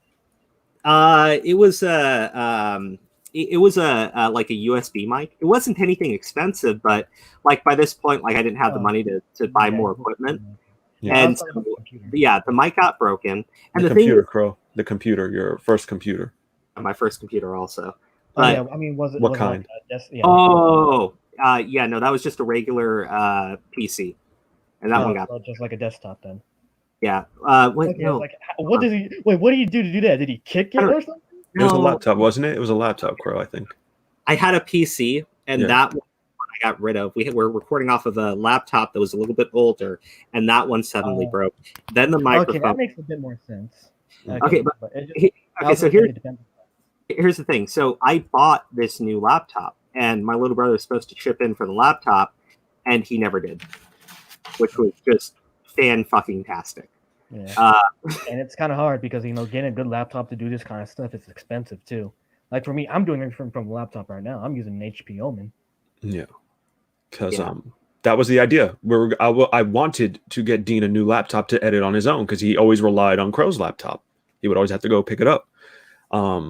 So I don't know what he's currently editing on now. I don't know what laptop he's using, but like I wanted to get him something with higher speeds, stuff like that. Shh, Crow. Like, so I was gonna talk to Crow. I'm like, yo, let's split the cost to get your brother something good. Like I was getting him a new mic. Regardless, I was getting him a new mic, and I was going to go. The music we use is from Novo. I wanted to buy Dean his own custom beat, which is not cheap, Oh You know, no, you're not. yeah, I wanted to buy because I bought one for Broly. People don't know Broly has his own custom theme. He just doesn't use it right now. But Perfect. um, That explains his avatar having the headphones and sunglasses. yes. So what is it? I was gonna do all that stuff, right? And right before it happened, which I guess is a good thing because like I was about to drop a ton of money on the DNA Crows channel. So He was. yeah. Yeah, I mean, for me, like, I've been honestly, I'm gonna tell you guys because you probably know my channel. I've been on here for almost like 9 years, Yeah. almost. Yeah. And it's crazy, Yeah, I've been on here since high school, but I've always been working with a small, broken budget. But ever since I got older, I've managed to increase my budget a little. But I just have an inconsistency with uploading videos and content because honestly, I will admit my channel does have an identity crisis for making content because I usually make the content when I want. Like I make reaction videos, I make other gaming videos, and sometimes I try to make other stuff too on the other side. It just all depends on what I want to do, which is the main thing. It's just like it's different content on just one channel. It's kind of inconsistent, I know, but it's just like yeah, I try to work with as much as I can. It all depends on what I want to do, while also saying views matter and just getting subscribers, which is like one of the main things everyone tries to do. I know if you can understand that viewpoint. Yeah. Like, so a lot of this stuff, right? It just became really stupid. It became really petty. I really didn't like the way that he was talking to Aura specifically because Aura's been a great friend. Aura does a lot of work just I because imagine you give him a lot of work to do. well, I mean, yeah, like don't get me wrong, like the stuff where we're going back and forth, a lot of that's meant to be comical. Sometimes I really am like, Aura, do this, but like Aura will just come out and do things without anyone asking him to do it. Right? He does a lot of shit in the background, and I like to message him like, dude, you don't need to do that. I feel bad even that you went ahead and took the initiative to do it because you're already doing so much. So he would do things to support me. He'd do things to support Dean. And then my little brother basically talked to him like he was trash. Like I was like, you should not disrespect people to that extent. But that was my main thing. There's this whole thing with Gothic Sushi. And I was confused. I went on Twitter one day, and then all of a sudden I see this happening. I'm just like, what's going on? Yeah, he like the thing is, I understand why he's upset, right? Like I understand why he's upset with sushi, right? But like I'm not saying like I relate to it. He's upset with sushi because sushi didn't know when his birthday was, which is stupid. And he's more upset that like on top of not knowing when his birthday was, when he went to complain to her, she was too busy to listen to him. And that made him incredibly angry because she's supposed to be his friend and she's supposed to drop everything when he's having a crisis. And his crisis was that nobody remembered his birthday. I mean, yeah, it's my fault. I should have been more attentive as a brother. But like, you kind of understand the guy's 26 years old at this point, and I was just like, you need to grow up, right? I just this is really stupid. It's really petty. It's really annoying listening to you complain about this stuff. Like, I don't think people knew when my birthday was unless I flat out told them. And I can't even remember if people celebrated my birthday because I was working at the time. I just didn't fucking care. No, I still don't know when your birthday is because, and fun fact is, you called me on my birthday and you forgot my birthday. Yeah, like, Yeah. I just, I like, for me, celebrating my birthday has never been a big thing. Same. I just, yeah. So for me, it's like I just don't care, or doesn't care. Like it doesn't matter to us, I guess is the nice way of putting it. Yeah. But for my little brother, he was very upset that people didn't like do something special for him. Like I don't know how to phrase this because it gets really dumb from here. It gets really fucking dumb from here. He goes off, gets increasingly angry. I finally make a statement to him, over text messages, and he spurgs out on me, and I'm just like, fuck it, I just don't care anymore. You've left the channel. I don't know why I'm bothering. Good riddance. You do your own thing. I'll do my own thing, and we'll see where things line up. I think is the only appropriate way of handling that situation. But apparently that's not good enough. And the stuff that he's done since has been really annoying, like the tug takedowns and everything. Oh Crow. yeah, I saw that. Yeah. Crow, Yeah. 1 second. Unless you want to keep on venting, I think, is that what you want to do right now? Do you really want to get into the knit and grit? Not really. Like it's all- done, and I can whatever I say, whatever I say, it's not going to change anything. People are going to draw whatever conclusions they want to draw from it. All I'm going to say is it's a difference of opinion at this point. We don't see eye to eye. I don't think that we need to agree or see eye to eye, but the personal attacks on my fiance are what have really done this. Yeah, that's where I would cross the line.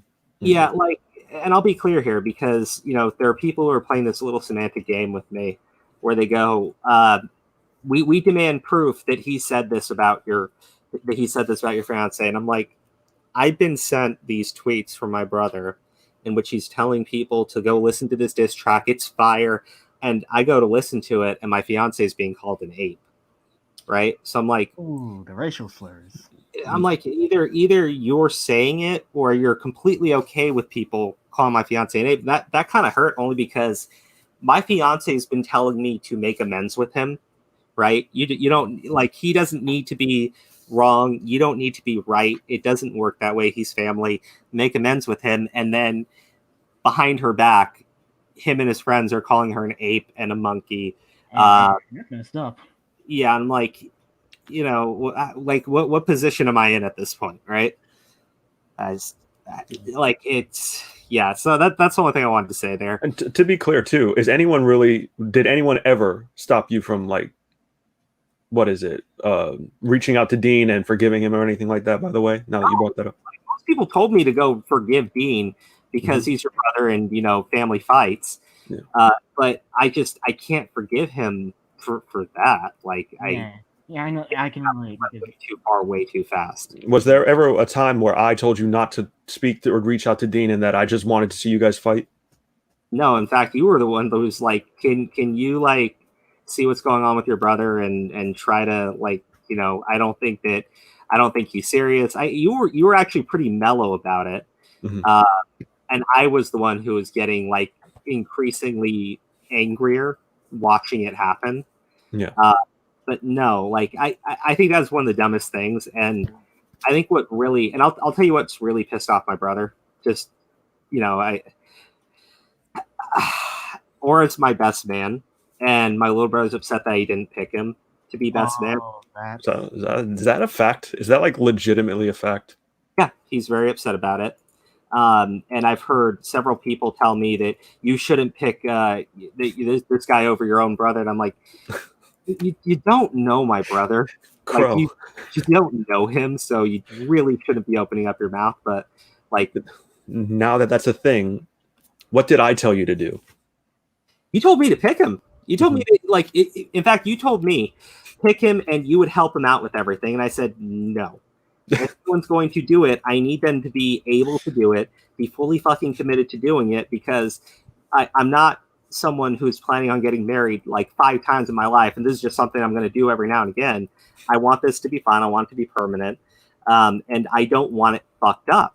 Like, I'm freaking out, right? Because I don't want to give him the fucking engagement ring. Or not the engagement ring, the wedding ring. The wedding ring, and have it go missing. Yeah. I don't want to deal with something like that. And you think it would happen if he had his hands on it? I just don't trust him. Like, I don't know how else to say it. Like, I'm not trying to be a dick. He's very untrustworthy. Yeah, and that's Crow, that's his brother. He knows him better than either of us, but I did tell Crow to pick Dean multiple times. Multiple times. Multiple times. I said no. Like I was like, I'm not gonna do it.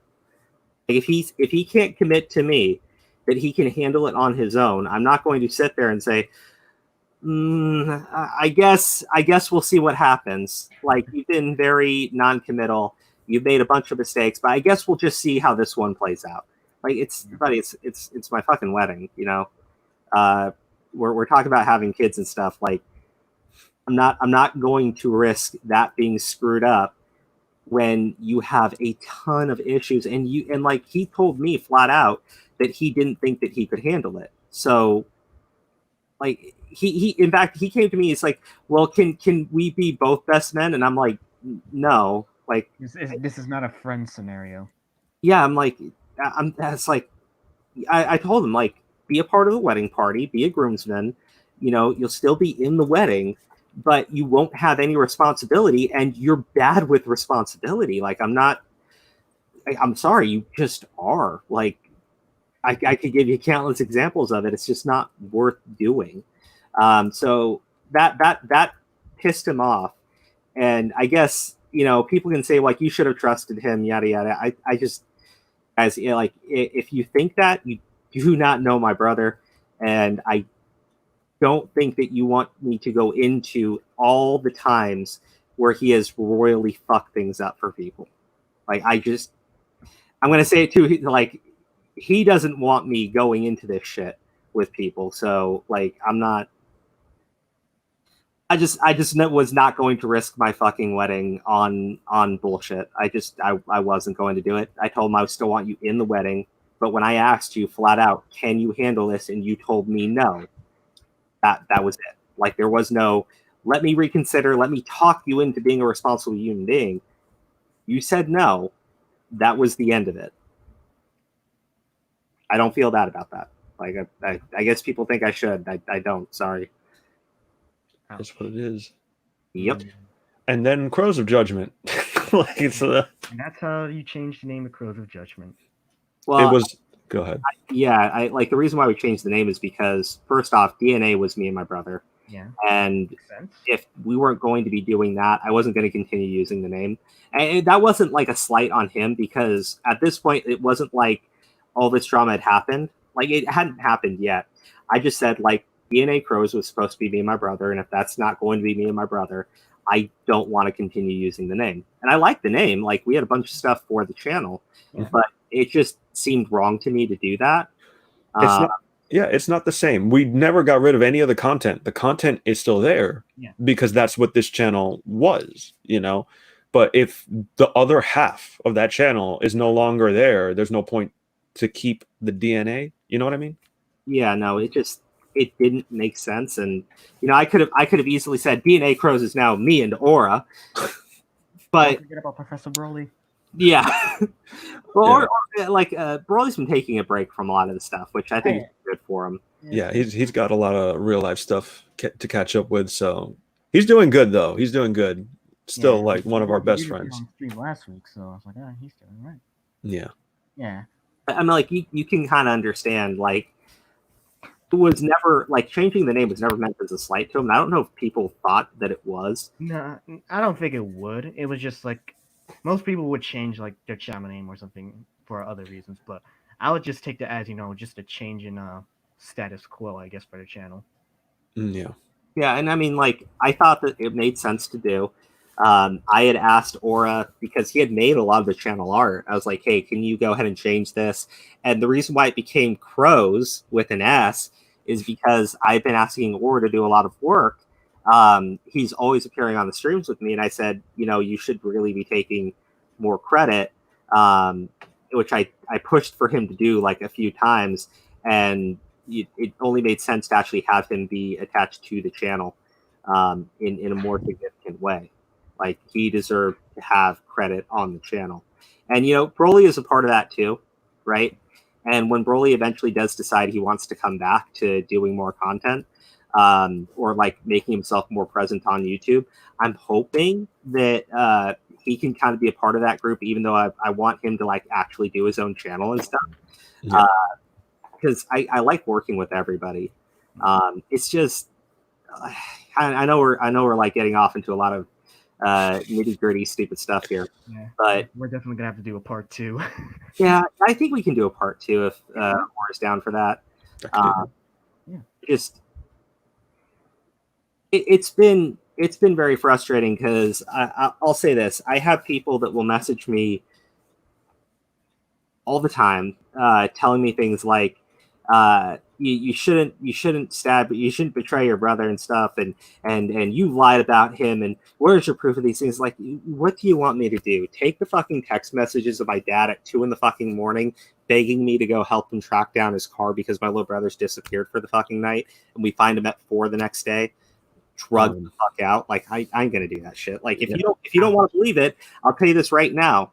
If I see another fucking diss track where my fiance is like being called racial fucking slurs, and that's never okay.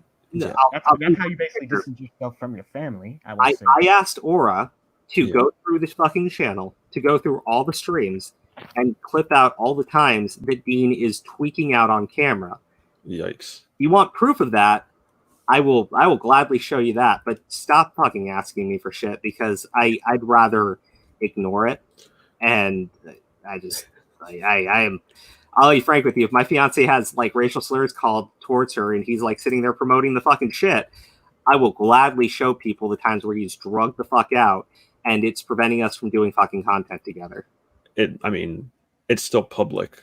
Like on the channel. Yeah, all videos are up, but like I'll do a supercut for people. That's like, fine. If you're really that desperate to not take me at my word, like I'm fine with that. I just think it's stupid to like take him at his word and then turn around and demand that I show you proof of literally anything that I say at any point of the day. Like I'm not a Pixar it didn't happen kind of guy. Like if you can't trust me, then like I want people to watch my content, but if you legitimately cannot trust what I'm saying, you don't have to watch. Like I speak off the cuff a lot, right? Yeah. If I make a serious accusation towards somebody, sure. Like, yeah, if I accuse someone of touching me inappropriately, yeah, I expect me to have some proof for that. But when I say like my little brother takes drugs, like the videos are literally up on our channel. Go watch the early streams. Like watch. I'll give everyone a good one. Oh my God, Crow. No, seriously. Go watch the Mother's Day video. Go watch the Mother's Day video that he did, and in it you will see him looking down, doing this like nonstop. And I'm like, what is wrong with you? Like, why would you put that up? Like, everyone can fucking see it. Oh my gosh. Yeah. Sorry. Like, and by the way, if you want proof that Aura doesn't, Aura isn't the one telling me to do these things, Aura is like telling me, stop talking about this, stop talking about this, stop talking about this. I was gonna say, I was like, you shouldn't have listened to the diss track because I didn't. Like, you shouldn't have listened to it. I mean, like, no, and the dumbest thing about it is with the whole, and because this whole thing with Senpai, right? My little brother is looking for people to go fight his battles for him, and it's the same thing now. He's looking for people to go fight his battles for him, looking for someone else to do the diss track because he doesn't want to attach himself onto it. He just wants to promote it, tweet it out, talk about how fucking funny it is. And I'm like, nut the fuck up, dude. Do it on your own. Like, Kayla's been in chat. I didn't even know that. Oh, what's up, Kayla? She's been watching this the entire time now, actually. Yeah.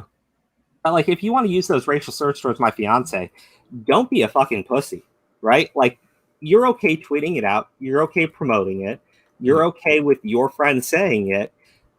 But, I will give him some credit. He's smart enough not to let it come out of his own fucking mouth. Like, no, I'm not doing those fucking games with you, kid. I know what you're about. Like, no. Sorry. That's sad. Yeah. I didn't mean for this thing to get derailed here, buddy. But yeah, like that's the history behind the channel. A lot of the drama that's happened. It mentioned that he's not that smart, so I was like, okay, is that true? What was the question? No, because I see Kayla just commented saying, "Oh, he's not. Oh, yeah, and he's not that smart." I was like, "Is that true?" You can come to your own conclusions. I mean, just yeah. Look, come to the stuff is out there for people to watch.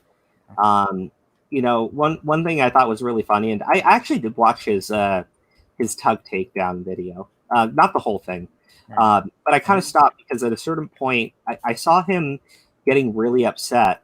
Or I'm sure he'll say that he's not upset, but whatever. That Tug is making accusations about people without direct evidence. And then another part of the video, he's accusing Tug of breaking his own mailbox. I'm like, where's your direct evidence? Like, you're such a fucking hypocrite. It's fucking annoying sometimes. Yeah, I find that weird. Like, how can you prove that this man broke his own mailbox? That's my question on it. You can't. It's like they're saying, "Oh, look, you can see the duct tape on the mailbox. It's right there." And I'm like, so what are you trying to say? Like, he's had the same duct tape on the mailbox and like nobody broke it. Like, I admit, like, I like Tug. Yeah, it looks a little suspicious. It really does. Where's your direct proof? Like, he accused people going after his kid because I've seen the Twitter posts. Like, we've all seen them of people saying that they're going to contact CPS. We've seen Lauren Renthemus is a lot of shit this past year. Yeah. Well, we've seen like Renthemus's friends, like her real life friends, talking about where to go find photos of his kids, right? And then Bean saying like, "Well, you don't have direct proof." And I'm like, and like, what do you think that they're doing with that information? Well, there's such a thing as circumstantial evidence. There's circumstantial stuff, Like, that does exist. It's a fucking signed fucking confession. I know, right? You got to wear like lavalier mics on your nips as nipple rings, and you got to record everything at all times. Get proof.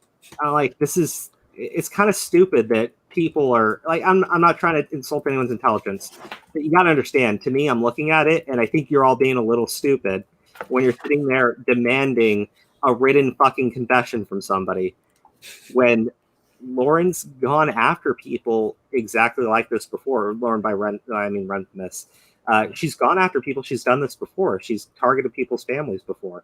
Like, I did not know that was her name. I was like, who? Yeah, sorry. Yeah. She's targeted people's families before, and now you're saying that, well, unless you have direct evidence, signed confession, like a lot of this stuff, you need to put the pieces together. It's the same thing with Tug's mailbox. You need to put that together in your own head. Do you think it's like, what is it? Occam's razor. The simplest solution is normally the answer. If someone has a history of doing this thing, and you have all this other circumstantial evidence behind it, what's the most likely scenario here? Like, I think that's a fair way of putting it. Other people disagree. Fine. I think we're being all a little silly. I don't know, because I know what is it? It's old, right? And some people don't like that. Oh, well, it's old. I'm like, the fact when it mattered is when it should have mattered, not like when it's all said and done. It's like, what is it? A detective thinking he has the lead on a serial killer. The serial killer kills like 5 people, and then like they catch him. He's like, "Oh, see, I knew it all along. I knew it all. I'm good that you knew it. Too bad you didn't catch him before you killed the 5 people." So it doesn't fucking matter. It's none of my business. It's none of my fucking business. So I don't really care about that stuff, Okay. You don't care about serial killers? You serial killer. Oh no. Lavalier. Like his entire life. Do you have the proof? Are you wearing lavalier nipple mics right now? Like, are you recording this at all times? I think it's okay. Like, I don't shame any of his friends for listening to what he says and taking him at face value. If that's what you want to do, that's what you want to do. Like, fuck it.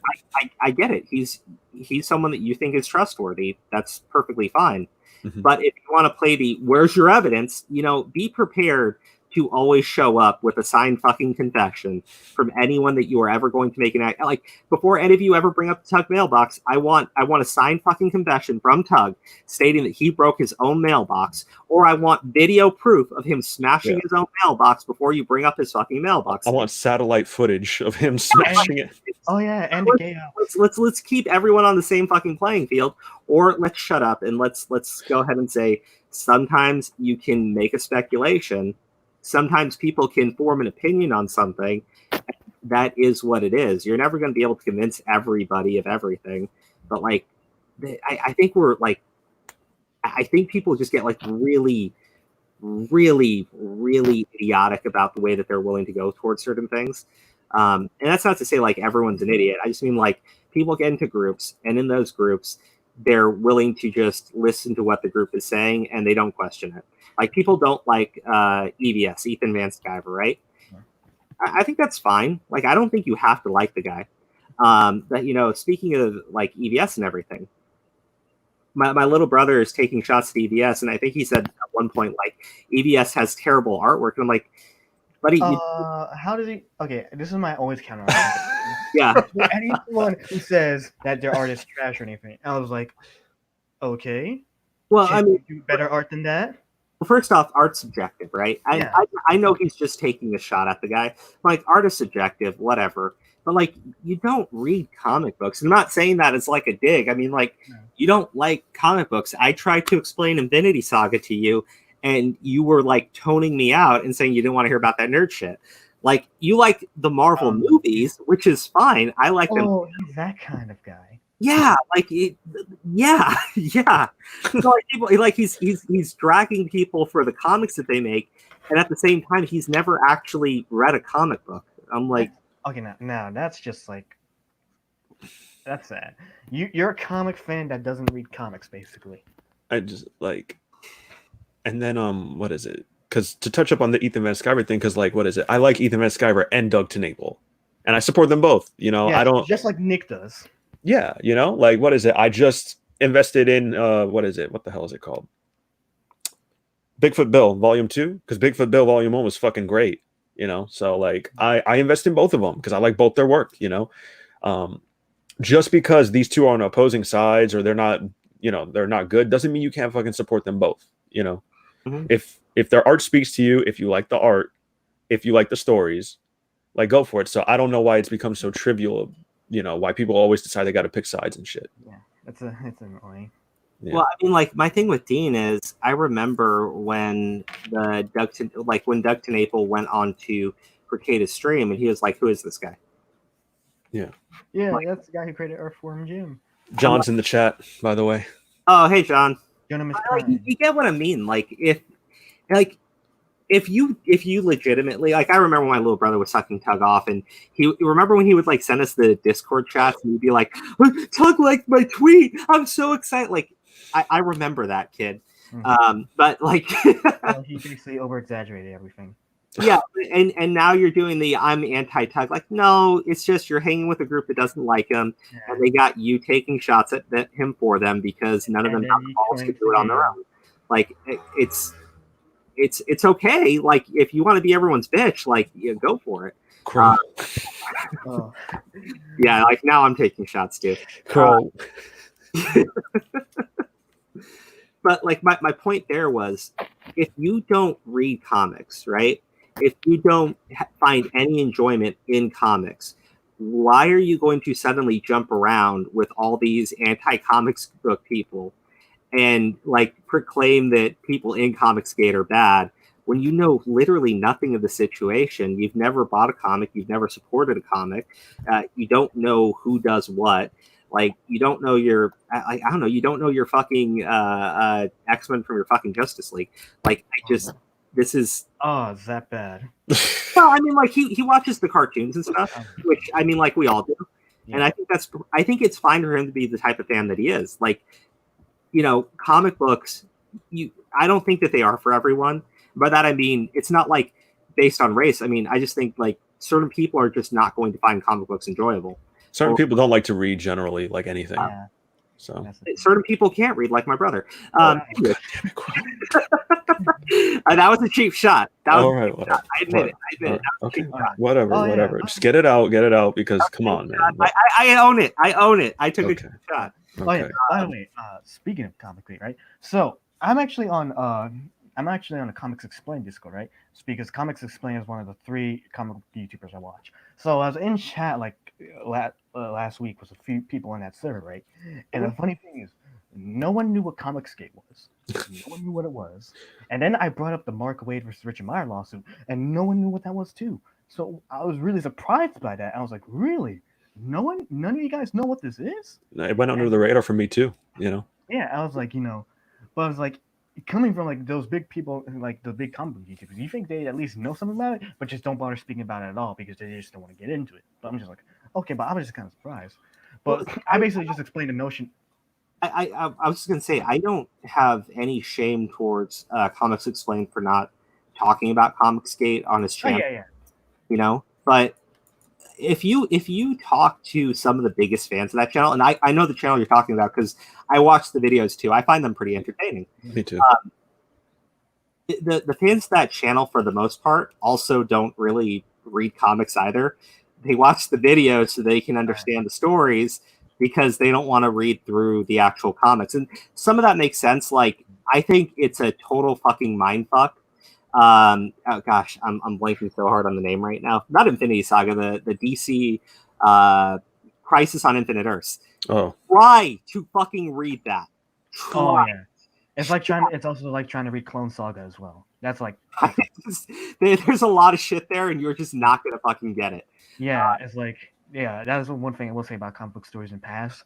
You have to read a lot in order to try to make sense of all of it, which is one thing I say is true. I just, again, like, if your problem is with Tug, like I mean, I think it's a little ridiculous. I kind of know what you're doing. I kind of know why you're doing it. I kind of know who's giving you the sources, and that's fine, right? But to suddenly jump around and take shots at Ethan Van Sciver, who you legitimately know nothing about, to bring Preston onto your channel and do a stream with a man who likes to take it up the ass, or calling other people cucks. I mean, you're hanging out with a really stupid crowd now, and you're doing it because why? Because you think that these people have some sort of legitimate point. Like Preston putting a copyright onto Comicsgate. I was talking with John last night about that. I'm like, Comicsgate's pre-existed his copyright, like him copywriting the term. You have over 100 different campaigns that have run under the term Comicsgate, that have promoted books under the term Comicsgate, and you think that you are going to copyright a term that's in the public domain? Like, by the way, just so we're clear, are we talking about the same Preston that was supposed to be on Nick's stream last night, but didn't cancel that? Yeah, actually, it's funny. He avoided Nick's stream last night, and instead went onto a stream, and my brother was on the stream there. And I suggest people watch it, because if you want proof my little brother doesn't know shit about comics, watch everybody else talking about comics and watch him just stay silent for like the majority of the stream, except to open his mouth and criticize people. I love that. I do.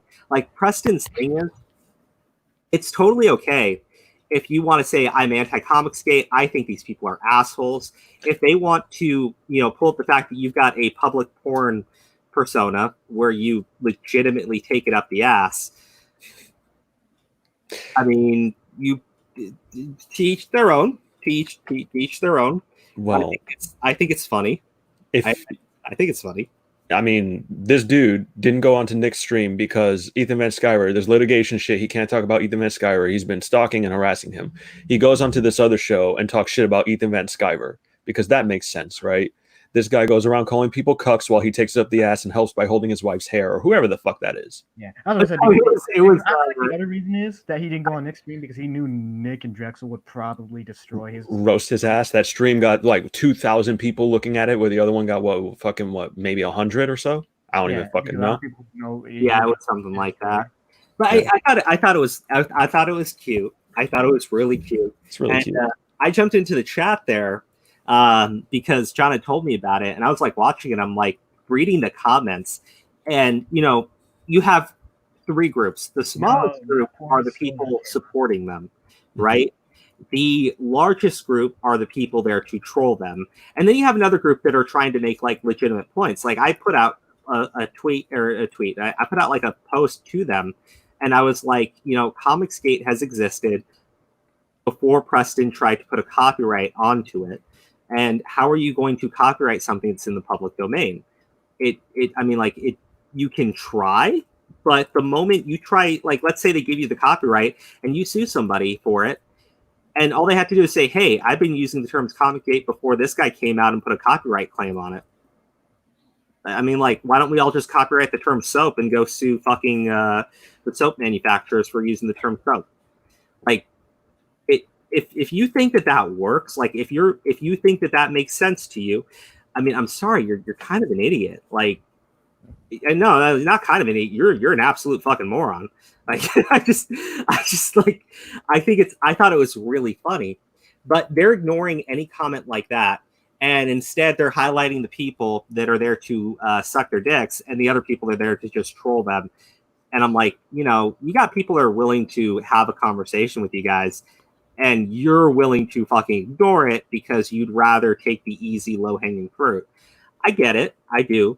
But, like, it's all very cuckish behavior, I guess is the best way of putting it. But then Preston is like, that's his thing now, or has been his thing for many, many years. That's another thing. If you're going to put production value into making this like fucking documentary and post it on the internet, don't get fucking mad because no one's going to jive with it, or they're going to make fun of you and roast you. And then you're going to have everybody come in and fucking defend you. That makes no sense. That makes no fucking sense. There was production value. There was lighting and camera crew in there recording this shit. You knew what you were doing. Whatever. It's not like he had no idea the cameras were on him, and then they released this shit. He's like, "Oh no, it wasn't supposed to get out." It was a production. They released it. Didn't he? I don't fucking know. Well, it actually gets worse because on top of the fact that there was that, he was running a website for his wife in which he makes posts on her behalf in which she talks about how he's, I'm not even going to say the term, but it exists. Like, you put that out there, but people looked at that. They got really upset. The Comicsgate people found it and said, "Hey, look at this! It's publicly available for public consumption. Hey, everybody, look what Preston has put out onto the internet for people to watch." And they said, "That's revenge porn." And then they turned around and said, "Because you posted revenge porn, we found your public address and we're going to share it with everybody online." There's this other, like, this old lady. I think she's like 80 fucking years old, like ancient fucking woman. And she's publicly talking about how she's got Lug's photos, right? That's not creepy. Stream too. And I'm like, what are you guys doing? Like, legitimately, what the fuck do you think you're doing? I don't know, man. I don't know. Like, that whole shit show, I will say, was very entertaining because it shows you where their head's at. And the fact that people are still wanting to platform Preston, I'm like, I'm not saying deplatform Preston. Don't take what I'm saying here wrong. The fact that people still want to have Preston around them. Galaxy brain fucking moves going on right now. I just don't like the fact that people justify, like, "Oh yeah, it's wrong that they're like, fuck that. You posted it on the internet." It's like, oh yeah, when you post something on the internet, it's just basically you're gonna be on there forever. Would you say? Oh, go ahead. I was gonna say, like, if two scenarios, right? If this guy was like just some humble dude, like he was critical of Comicsgate, he said, like, "I don't like it. I want to do my own work," and then people found this about him. And they were sharing it with everyone and dragging the guy. I'd say, like, well, I think you guys are being dicks. But, he does legitimately go around calling people cucks and shit. So the other thing I was going to say was, if his wife, right, turned around, these were private fucking things that she had convinced him into doing, and she went ahead and posted online, and that was actual revenge porn that people were sharing, I would say, yeah, that's not cool. But we got neither of those situations. He was proud of his fucking behavior. He shared it with everybody. Now that he wants to be a controversial figure and pick fights with people online, now he's embarrassed by it. Now it's wrong. Like, I think you're all a little. I'd say the R word, but I'm pretty sure someone will clip that and I'll get Vic in trouble. There's other things you could get clipped for, but whatever. Oh, R word. No, that's fine. I was gonna say, I'm like, these people should defend DSP, for beating his meat like it owed him money, because right. Because like what he did was more of a fucking accident. Like he whacked that shit while not knowing he's live, right? Wait, are we live now? Yeah. Oh, Okay, I just been informed that we're live. Yeah. Uh, Crow, I hope not. Don't ever do that shit anyway. Like, fucking, I yeah, you disavow. can't- Not everyone can be immortal like DSP. Yeah, I disavow you if you ever do that. But anyway, Dude, that guy like survives everything. It's crazy, right? It's like, he just went Bro, bankrupt. He everyone, got a fucking scam. This Yeah, guy's it's like- insane. Yeah. yeah, it's like he's been on like the internet since for like 15 years now, and he's like still going on. Even my friends are like, dude, a running joke. Yeah, DSP is immortal. Even these guys say it. I'm just like, oh man, you are not kidding. Like, how did this man survive for so long? Whenever, Legend, man. Yeah, whenever, or however. That's why I made a running joke too. That like, it's like we should make a fight between DSP and admittedly the immortal versus the unbanned, and see who would win in a fight. My money is on DSP for that. I think he would survive it. But at this point, I think DSP's existence is really sad because there are more people watching him for the purpose of hating on him than there are people that are legitimate fans of the guy. And I think that's unfortunate. Like I think he's brought it on himself. I think he deserves all of the hate that he gets. Oh yeah, most definitely. But I think it's very sad that I'm just only surprised. people watch his content. Yeah. I'm just No, surprised. yeah. Sorry. I'm just surprised how much lore there is behind it now. It was just like, I remember watching a DSP stream on Nix when he invited a bunch of other people to talk the DSP lore. I'm just like, I remember the Sons of Kojima briefly, and then I was like, oh, so that's what those guys were about. And then everything else came up, and I was like, man, I didn't think this man did this much. I knew he was a Street Fighter guy who would get wrecked a lot, but jeez, there's this much behind this. Like, god damn. Anyways, and another funny thing, right? I have like two friends that make Gary's Mod comics, right? They actually have DSP as a character in there, and they nickname him Pigzio just because because they use the Ezio character model in Assassin's Creed. However, they use Teen Ezio was adult Ezio's face to mod it into it and just call him Pigzio because he's basically immortal. Because anytime he dies, he will come back out of nowhere.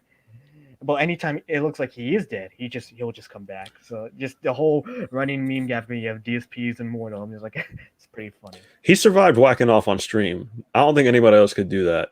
Maybe Alinity could. Alinity?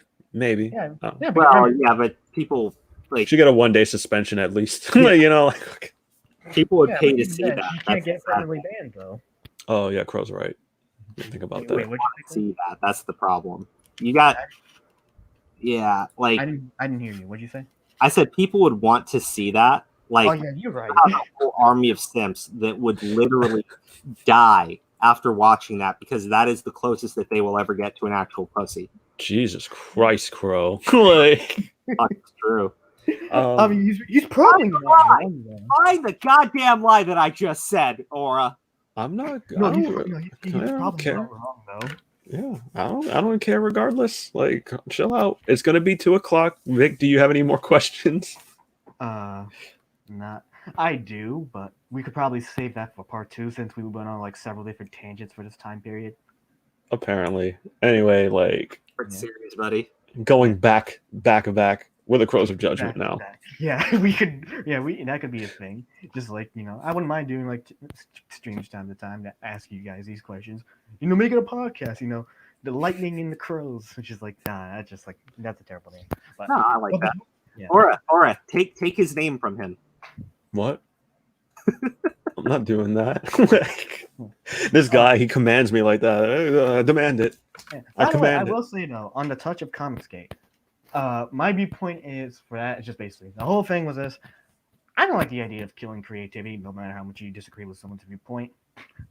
That's the one thing I don't like about the current industry right now. It's like how super liberal it is, and just like force diversity. And this is coming from all of us as minorities, mind you. It's like I even was talking about this on the Comic Explain server too. It's like force diversity. Okay, yeah. They were talking about too. It's like they put it in too much, and like the things they do in the comics is so unrealistic. Was how they do diversity with minorities. So it's like you are right in that regard. And plus, not to mention, everyone was also saying, yeah, even everyone else, like the typical, like normal comic fans, just even say, yeah, the New Warriors suck. They do. Like, despite their names as being insults, I'm like, they're still like very little. Go ahead. Oh yeah, that's how you know it's that bad. When you even got normal comic fans that know nothing about Comicsgate or anything, talking about how bad it is. Yeah, like Like, I think it's there's hilarious that they actually named the characters Safe Space and Space. Snowflake, and they thought that was a smart idea. I'm Yeah. like, you guys are fucking tone deaf to even your own fucking supporters. No, yeah, it's like there's still little Spanish representation in comics, right? Yeah. Which I fuck it, remember. what? Yeah, fuck it, whatever. Chavez, sir? What? Yeah. What? Like, you don't like America Chavez? Mm-mm. Anyway, it's like Don't like naming them Robbie Reyes? fucking. Shit. I like Jaime. I like Blue Beetle. I think he's dope. But that's not America Chavez. I know that's not what I'm talking about. I'm not talking about He's just American talking about Chavez. Hispanic characters in comics. Yeah. I'm talking. She's a Latinx person, and you're a Latinx person too. Mhm. I am too, actually. So So is Nick. Yeah, so it's Vic. She's got to be your hero. That's how it No. works. She's not my I'd fucking hero. rather take Robbie Reyes as my hero over America Chavez. Bro, I'll take what's his name? I can't even remember his name. Whatever. Fucking Good America Chavez. no. Fuck Chavez. Anyway, you got me off my game. I'm like, what am I talking about? Now all I can think about is fucking Chavez. Suave. Anyway.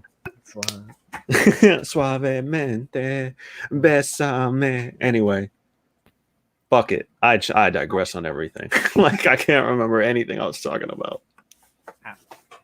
you threw Aura off course. Big time. Here for. It does. Speaking of, are you actually prepared for the thing coming up? Or do Yeah, you need? for the most part. Okay. I mean, here's the thing. Look at the positives of what's going to happen here. Either A, it goes extremely well for the channel, we both reap the benefits, or B, I get destroyed and you get to clown on me for the rest of my life. Why would I clown on you? Because that's what friends do. Oh yeah, no, that is true. It's facts. I mean, I clown on you generally. I mean, literally call you fucking Birdie. Like, you know. Yeah, not to mention Nix and Drex do that all the time. Yeah. See? Oh yeah. Speaking of which, I actually fought those guys 2 nights ago in Smash Bros. Online. Get the fuck out of here. Dude, you play Yeah. Smash Bros? Yeah. Avidly? When I said 1v1 me, Aura, and stream. Yes, that was you. Yes. Yeah. You gotta add me. Yeah. We gotta go sure. around too. Oh yeah. So funny thing is, I actually did have a Smash Bros. Series on my channel too. If you ever want to look at that, I play with my two of my friends, Gabe and Quieter. So we did a Smash 4 series where we just highlight all the funny stuff we did and some of the epic things we did in Smash 4.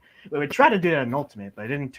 But we had to put that on pause. It didn't turn out too well. We had a lot of arguments going on with each other for 3-way Smash, and like we always wanted a fourth person because we're not afraid to admit our friend Gabe is good, and sometimes we double team him just because we get tired of him winning all the time and him having a bit of an ego. Dude, I'll try. If you guys are still up to it, I'll be the fourth. Oh yeah, it all depends. We play late at night sometimes. That's a thing. Everyone likes to be night owls sometimes. I can try to work something out because I work a lot. I work multiple jobs, so that's Crow. That's another reason I never. The true Hispanic life. He's right. I work multiple jobs. That's always a stereotype with Hispanic. Trabajo. Yeah. It's so true most of the time. Honestly, it's true. Yeah. So like that's another reason I didn't hop on the Crow's channel. Like it was always a running joke. I'm 10% owner back then. But like I was only limitedly involved. Like now it's more of a commitment, but it's still pretty fucking hard. But no, I can work something out if you guys want to give it a shot. I at least want to do like one thing. So. Oh yeah, I will say Stop taking my friend away from me. Huh? No, I'm sorry. No, it's not. I'm not taking away your friend. We're doing collabs. So basically, we're merging, I guess. I don't know, man. I don't know. This channel won't survive without him. Calm down, Crow. Calm down. It's like I don't know how to do anything. How do you type? You want to know something? That's happened before. Like I'll be on the phone with him. How do I not erase the audio in DaVinci? Like I did that on the latest video, and I felt like such an idiot. But I was editing at 3 a.m, and I put like music clip over this one, these 2 clips of audio, and I felt like such an idiot. And I was like, oh man, feels bad, man. Feels real bad. By the way, guys, do you know I haven't been reading the chat this entire time? Oh yeah, I could believe it. I'll- For me, I have it pulled up on my stream app, so I always can always see the chat. So no, this is what I was doing the entire time. There, you can see it now. let me add it. Yeah. You were. Pokemon. Wait, is that one of those fan made games? Pokemon. Huh? Is that? Oh, is that an emulated game? Yeah, it's a ROM hack. Oh, okay. You know, a funny thing is, I never ever played one with the ROM hacks, but I should want to use these. You know what? I think like there are some that are completed and they're a lot of fun. Like this is a ROM hack of Fire Red, but it's got like up to Generation 6 in there. So I got my Torterras, this birdie guy, this bee thing, this Looks right. All messed up. Felix, and a dragon made of snail. I will give it to you, Crow. I will give it to you that you actually spoke very well for being like for multitasking. You've gotten a lot better. I will say though, one of these days I really do want to make my own fan-made Pokemon game. But one of the major things I would want to do is because this has always crossed my mind. The final boss would be gold because I'd always want to make that a thing. Yeah. Just because the same thing was red but a lot bit bigger. Because I like Gold's character basically. Because, I do too, but like my thing with Gold is he doesn't have a set team. Like I think it's the best. Yeah, the only thing that's confirmed is his team is his ace is Typhlosion, and that's about it. Yeah. Well, I guess people like to say he's got Sudowoodo on his team, which I guess makes sense. Sudowoodo, Togekiss or Togekiss because of the Togepi you get in game, and like people like to give him Sunflora, and I'm like, that's a terrible fucking Pokemon. Wait, which one? The final boss, and they had a fucking Sunflora on their team. I would leave the battle. I would fucking laugh at them and say, "Grow the fuck up and get some better Pokemon." Yeah. Well, I will say this too.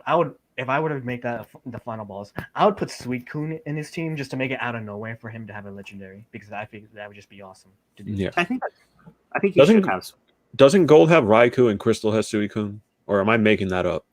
I mean, that would be fitting, but you are making that up. Okay, I'm making that up. That's what I thought. I think you could put all the legendary dogs on his team. Yeah, but I was like thinking of only just imagine only just putting one in there and just making other members of his party like more realistic. Of course, you gotta put Typhlosion in there. I put in Togekiss, and I forgot what the rest I'd put in besides from Suicune. But it's just like, I mean, was the team that Gold had? I'm just surprised he did so much. It's just like, well, because he beat. I don't know if it's considered canon that if he actually beat Red or not. So that's my No. thing. Like I think it's supposed to be left up to interpretation, but I think that most people assume that he did win the final fight with Red. Yeah. Because like, what is it? Silver's my favorite rival, and his team is kind of blah. You know. A Weavile, a Crobat, a Gengar. I mean, that's actually pretty beefy. No, it is now, but I'm like, what is it? Because like it consisted most of poison and dark. Because he had Feraligatr, that was his thing. Was the Feraligatr, which I always thought dual typing Feraligatr should be dark and water. Because they made a Mega Feraligatr. It should be dark and water. The one thing I am surprised for Mega Evolutions, they never did the Johto starters or the Sinnoh starters for Mega Evolutions. Johto gets no love. Yeah, I'm surprised. I'm just like, how come the Johto starters didn't get any Mega Evolutions? Why didn't the Sinnoh starters get any Mega Evolutions? I was like, that was weird when I found that out. I was like, but it would be super cool to see those guys get Mega Evolutions. Yeah, because my good friend Top Dollar, like he's my IRL friend and stuff, right? Like we talk about Pokemon all the time, and what is it? 2 is our favorite. I think 2 is our favorite. Like each of them is our favorite for a different reason, but 2 is like consistently always up there. And we were always like, oh, we thought there were Galarian forms? We thought they were going to get Galarian forms for the Johto starters, because prior to that we thought they were going to get Alolan forms because it makes sense, right? There's a volcano, Typhlosion. There's alligators and crocodiles, whatever the hell, on the island, and plants. It's very plant based. So we thought like they were going to get Alolan forms for sure. We were wrong. Then we thought Galarian forms. We were wrong. Johto just gets no love. ever. Yeah, it's just I sad mean, because I don't want Galarian forms for the starters, but I think well, Charizard that they got one, so Yeah. so I think the best Pokemon game by far is the remakes of Gold and Silver, Heart Gold, Soul Silver. oh Yes. yeah, those are classics, man. Yes. I love I Heart think Gold. they're the best Pokemon games. I Period. love the graphics. I love the soundtrack, Yep. and I love how you can roam around with any Pokemon. Yeah, there were custom sprites for every single Pokemon. Like that was incredible. Yeah, and oh yeah, and fun fact, I I'm actually a have fake every, nerd, really. fun fact, I actually have every Pokemon game up to Gen 7. So I literally have Yellow, Silver, Crystal, and everything up to like Ultra Sun. So I was like, but I haven't finished them all yet. I haven't finished them all. I'm still trying to get through Yellow, but it's just I'm not I'm not gonna lie. Back when I was playing Diamond and Heart Gold, I actually had the action replay to help me get through the game faster and cheat my way through it. So, and that's how I also got like 6 Arceuses in Diamond. And just that's also because the other reason I got action replay because I wanted to go for the events too. So. Actually, I also have action replay for 3DS just because I need them red candies, man. Because I want to level up. I want to level up my Pokemon faster without having to go through too much trouble of trying to take longer to finish the game. Yeah. And that's how I also got a Bagon in my party super early. I got what do you call it? It's Sword and Shield. I got an Axew early as hell. Like level 30 Axew. I don't think I was supposed to get it. Was one of the raids. I got it through the raids. Right. Yeah.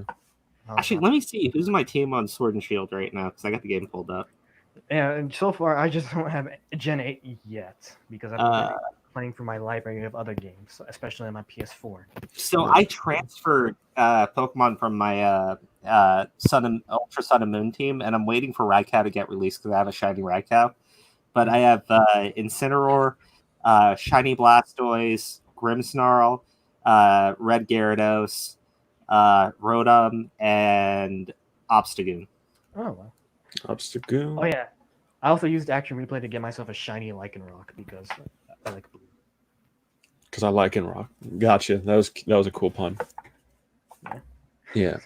So I don't know. Anything else you gents want to go over? Because Crow, it's 2:12.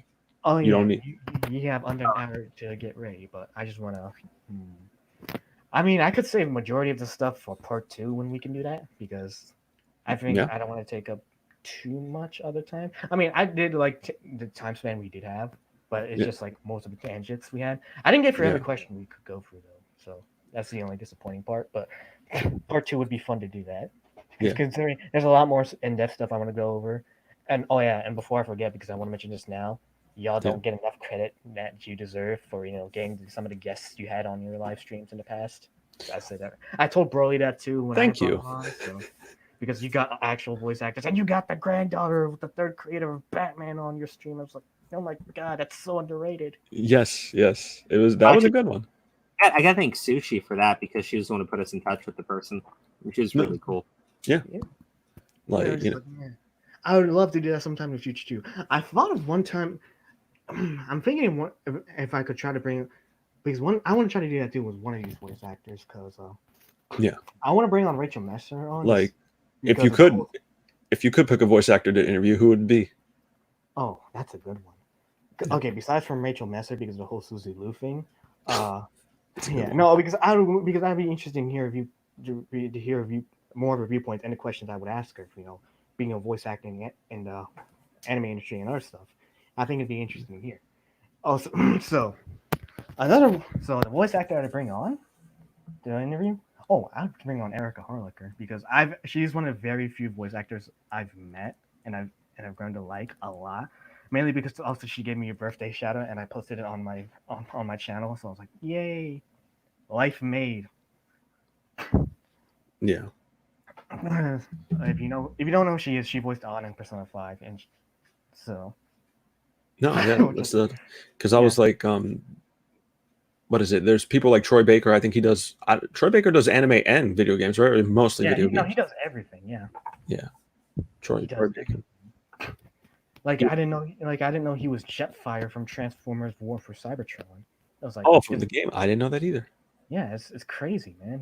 I didn't know he could pull off like that kind of Australian accent. Yeah.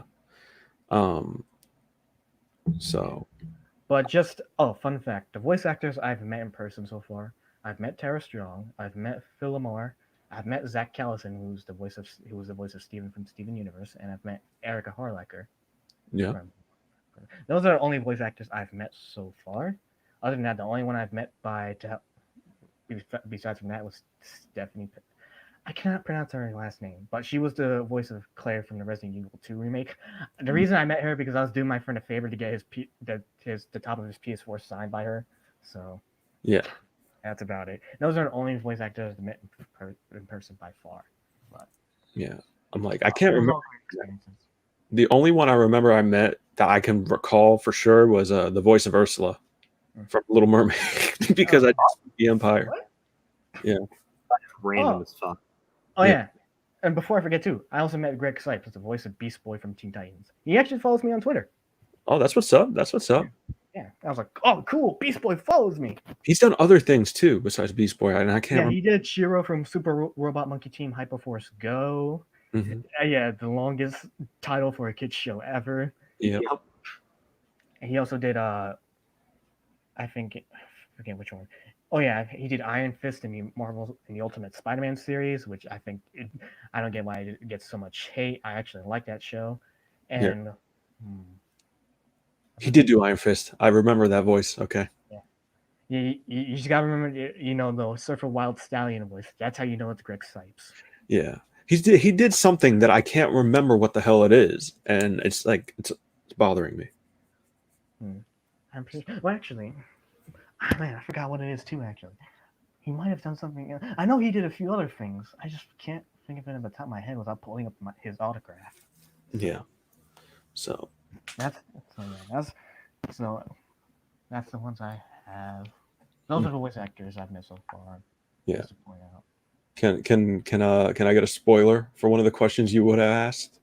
What? Like for one of the questions you had lined up that you didn't get to ask? Oh, I was gonna ask related to the whole Vic thing. Because Yeah. I want to ask this too. Have any of you faced any sort of Me Too scenario yourselves? I tried accusing Aura of touching me inappropriately, but nobody believed me. Because you didn't have I any. mean, in all seriousness though, because I was just curious to ask that because if you found anything relatable to. I haven't, but I've known people who have. And it's kind of it's on the other side, you know what I mean? Like actually something at work just happened, that's very similar to that. So, but I haven't gotten Me Too'd. I'm like a private fucking person anyway. So I don't fuck with people, my circle is very closed off. There's only 2 people that I actually hang out with roughly like that, So, okay.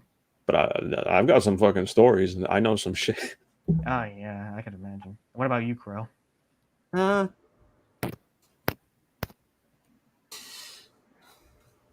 that I can think of, no.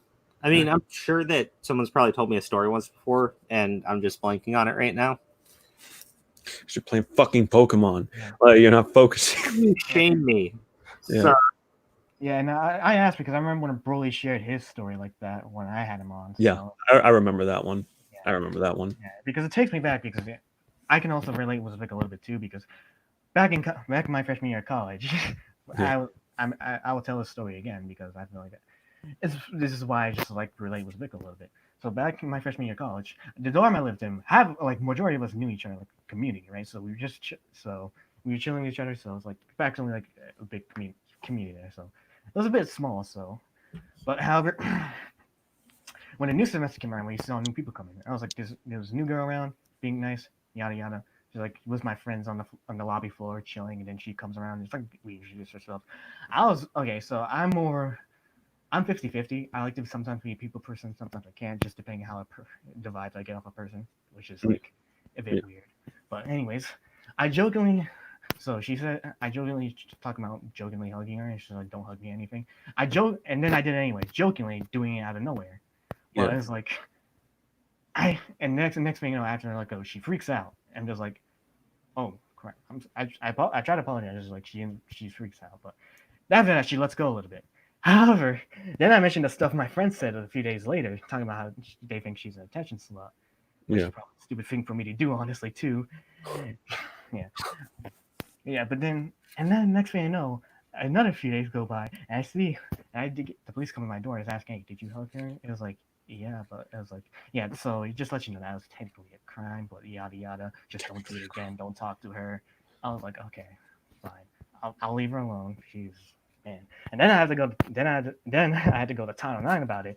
I hated that coordinator back who I had to talk to back then because that was annoying. Because not only that, they admitted they were super biased against me and said, "They tried to get me kicked out of my dorm." That's how bad. Just over that, they Yeah. wanted me. They tried to get me kicked out of my dorm, and I didn't want to do that. So I literally had to think of a compromise so I wouldn't get kicked out of my dorm. So thankfully, I didn't. And so I stayed there and just try to go on the rest of my semester and not worrying about stuff. So what I ended up having to do is not go on the floor that she lived on for like the rest of the semester. I was like, okay, I can do that. But still annoying that this had to happen in the first place. But it's just like later on, I found out she dated one of my friends around the time. Turns out she was very insane. She was a pothead. Not only that, well, and like where she needs to do it like every day, and had PTSD. So I didn't know what the PTSD was until like the next semester, where I found out she was all worried about her uncle. I was like, oh, that makes sense. Yeah. I didn't. Okay, then I was like, that makes sense. If I had done any of this, I would have not done that. Okay. Admittedly, like I said, I was being stupid. Yes. Do I think I was being stupid? But do I think I deserve to get kicked out of my dorm and nearly have my college life ruined for it? No. But I did learn from it though, and just learn how people can be crazy and just overreact, especially white people. I'm not afraid to admit that. It was the worst part too, because being a minority, you're gonna have a little bit more against you, which is a sad thing to say, but it's sort of true. Yeah. Depending where you live too. Depending on where I live, but it was because the person I did it to was a white girl, so it was like okay, Yeah. nah, that didn't look too good for me, but I meant no harm, but just like something that minor just blown out of proportion, which just shows how I'm still in university, right? So I will admit that people in universities are very sensitive, like very sensitive. I mean, and it gets annoying how how sensitive people are in some universities nowadays. Yeah. It's like, I'm sorry. I did remember that I do know a Me Too story. Oh And I didn't think it was that much of one, but based on yours, I think it does qualify. Yeah. I was like, save it for part 2. Remember? No, it's really funny. It's really funny. okay, you can share it now if you want, but Okay, just final thing, and then we're gonna have to go. So there was this. There's my coworkers, right? And they went to this. I don't know if it was like some sort of restaurant or something like that. But there's this girl there, and yeah, she got her name badge on and everything. And my buddy is with his brother, and his brother and them are pretty drunk. So he's like, "Oh, I'm gonna look her up on Facebook." So he looks her up on Facebook, right? He sees that like she's got all of her personal information out there, and he like messages her through Facebook, right? Yeah. And says, "Hey, I think you're really cute," something like that, right? So they're sitting there, they're hanging out. I guess they went to the bar and like they were drinking everything, and the manager comes up to talk to them and says, "Hey, you guys got to go." It's like you made like my waitress feel super like really uncomfortable, and she wants me to call the cops on you right now. And he's like, "What?" Like they're confused, and he's like, "You can't just message people on Facebook." I'm what? Wait, what? Messaging people's illegal now? Yeah, no, like people are fucking crazy, dude. I know. It's like, and funny thing is, another thing about what my friend told me when they broke up about not the girl who tried to almost ruin my life over a hug, just like, he even told me like the stories about what happened. Apparently she was still talking to her ex while she was dating him, while still using her ex-boyfriend's car. I'm just like, that's crazy. Not only that, he also told us that anytime she made eye contact with somebody, she feel like she'd be personally attacked. She feel like she'd be attacked. I'm just like, what? It's like, man, I'm just glad I stay away after all of this. I'm just like, it's just like no, it's That's the thing. Oh, man, I don't know how to properly word this too. It's just like, Just don't then. Just don't, just in case. Just don't say anything. I don't know. no, it looked bad on my thing. Clip it. Yeah.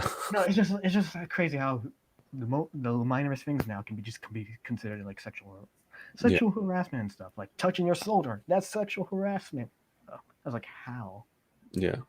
It's just the minor things like that. It's just like when you don't try to do anything. And the worst part is people can lie to and say it's all based on the whole story things. She said this and this person said that. It's just all that sort of stuff too. It's just like that's just sad. It's a good thing eventually I did decide to leave the university afterwards because I got tired of people over there too being over overly sensitive as well because people were super liberal over there and politically correct. So it's like yeah, major Yeah. Combo. Yep.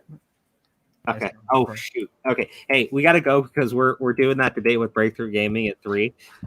So if you want to, if anyone's in the chat right now, they should come check it out. It should be fun. Okay. So yeah, in that case, let me just close this out. What's the this typical closure then? So okay, in this case, this is the end of the stream for everybody. I'm terrible at giving outros, so bear with me. so like I said, I'll be leaving the stream up. And because this will continue on in part 2, I'll DM you guys about that later on for part 2. Perfect. There.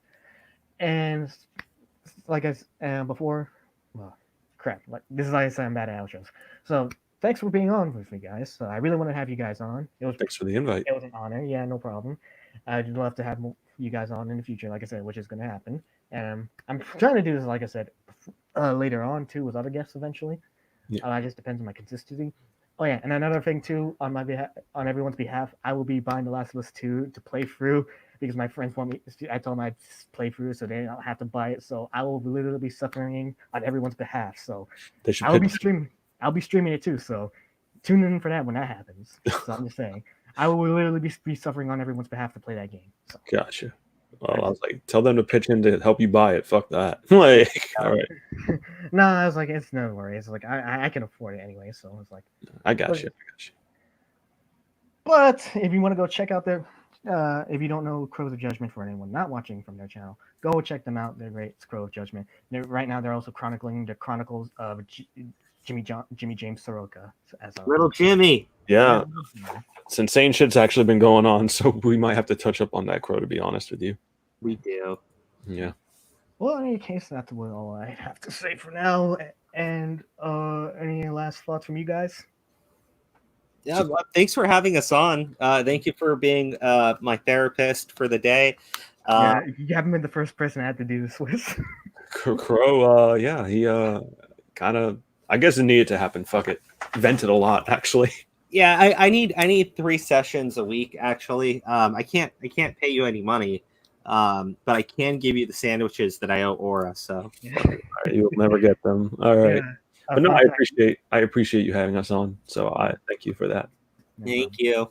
Yeah, and I'll talk to you guys later, and I'll give my typical outro. Those who are watching, thank you for watching, and I'll see y'all later in my next videos.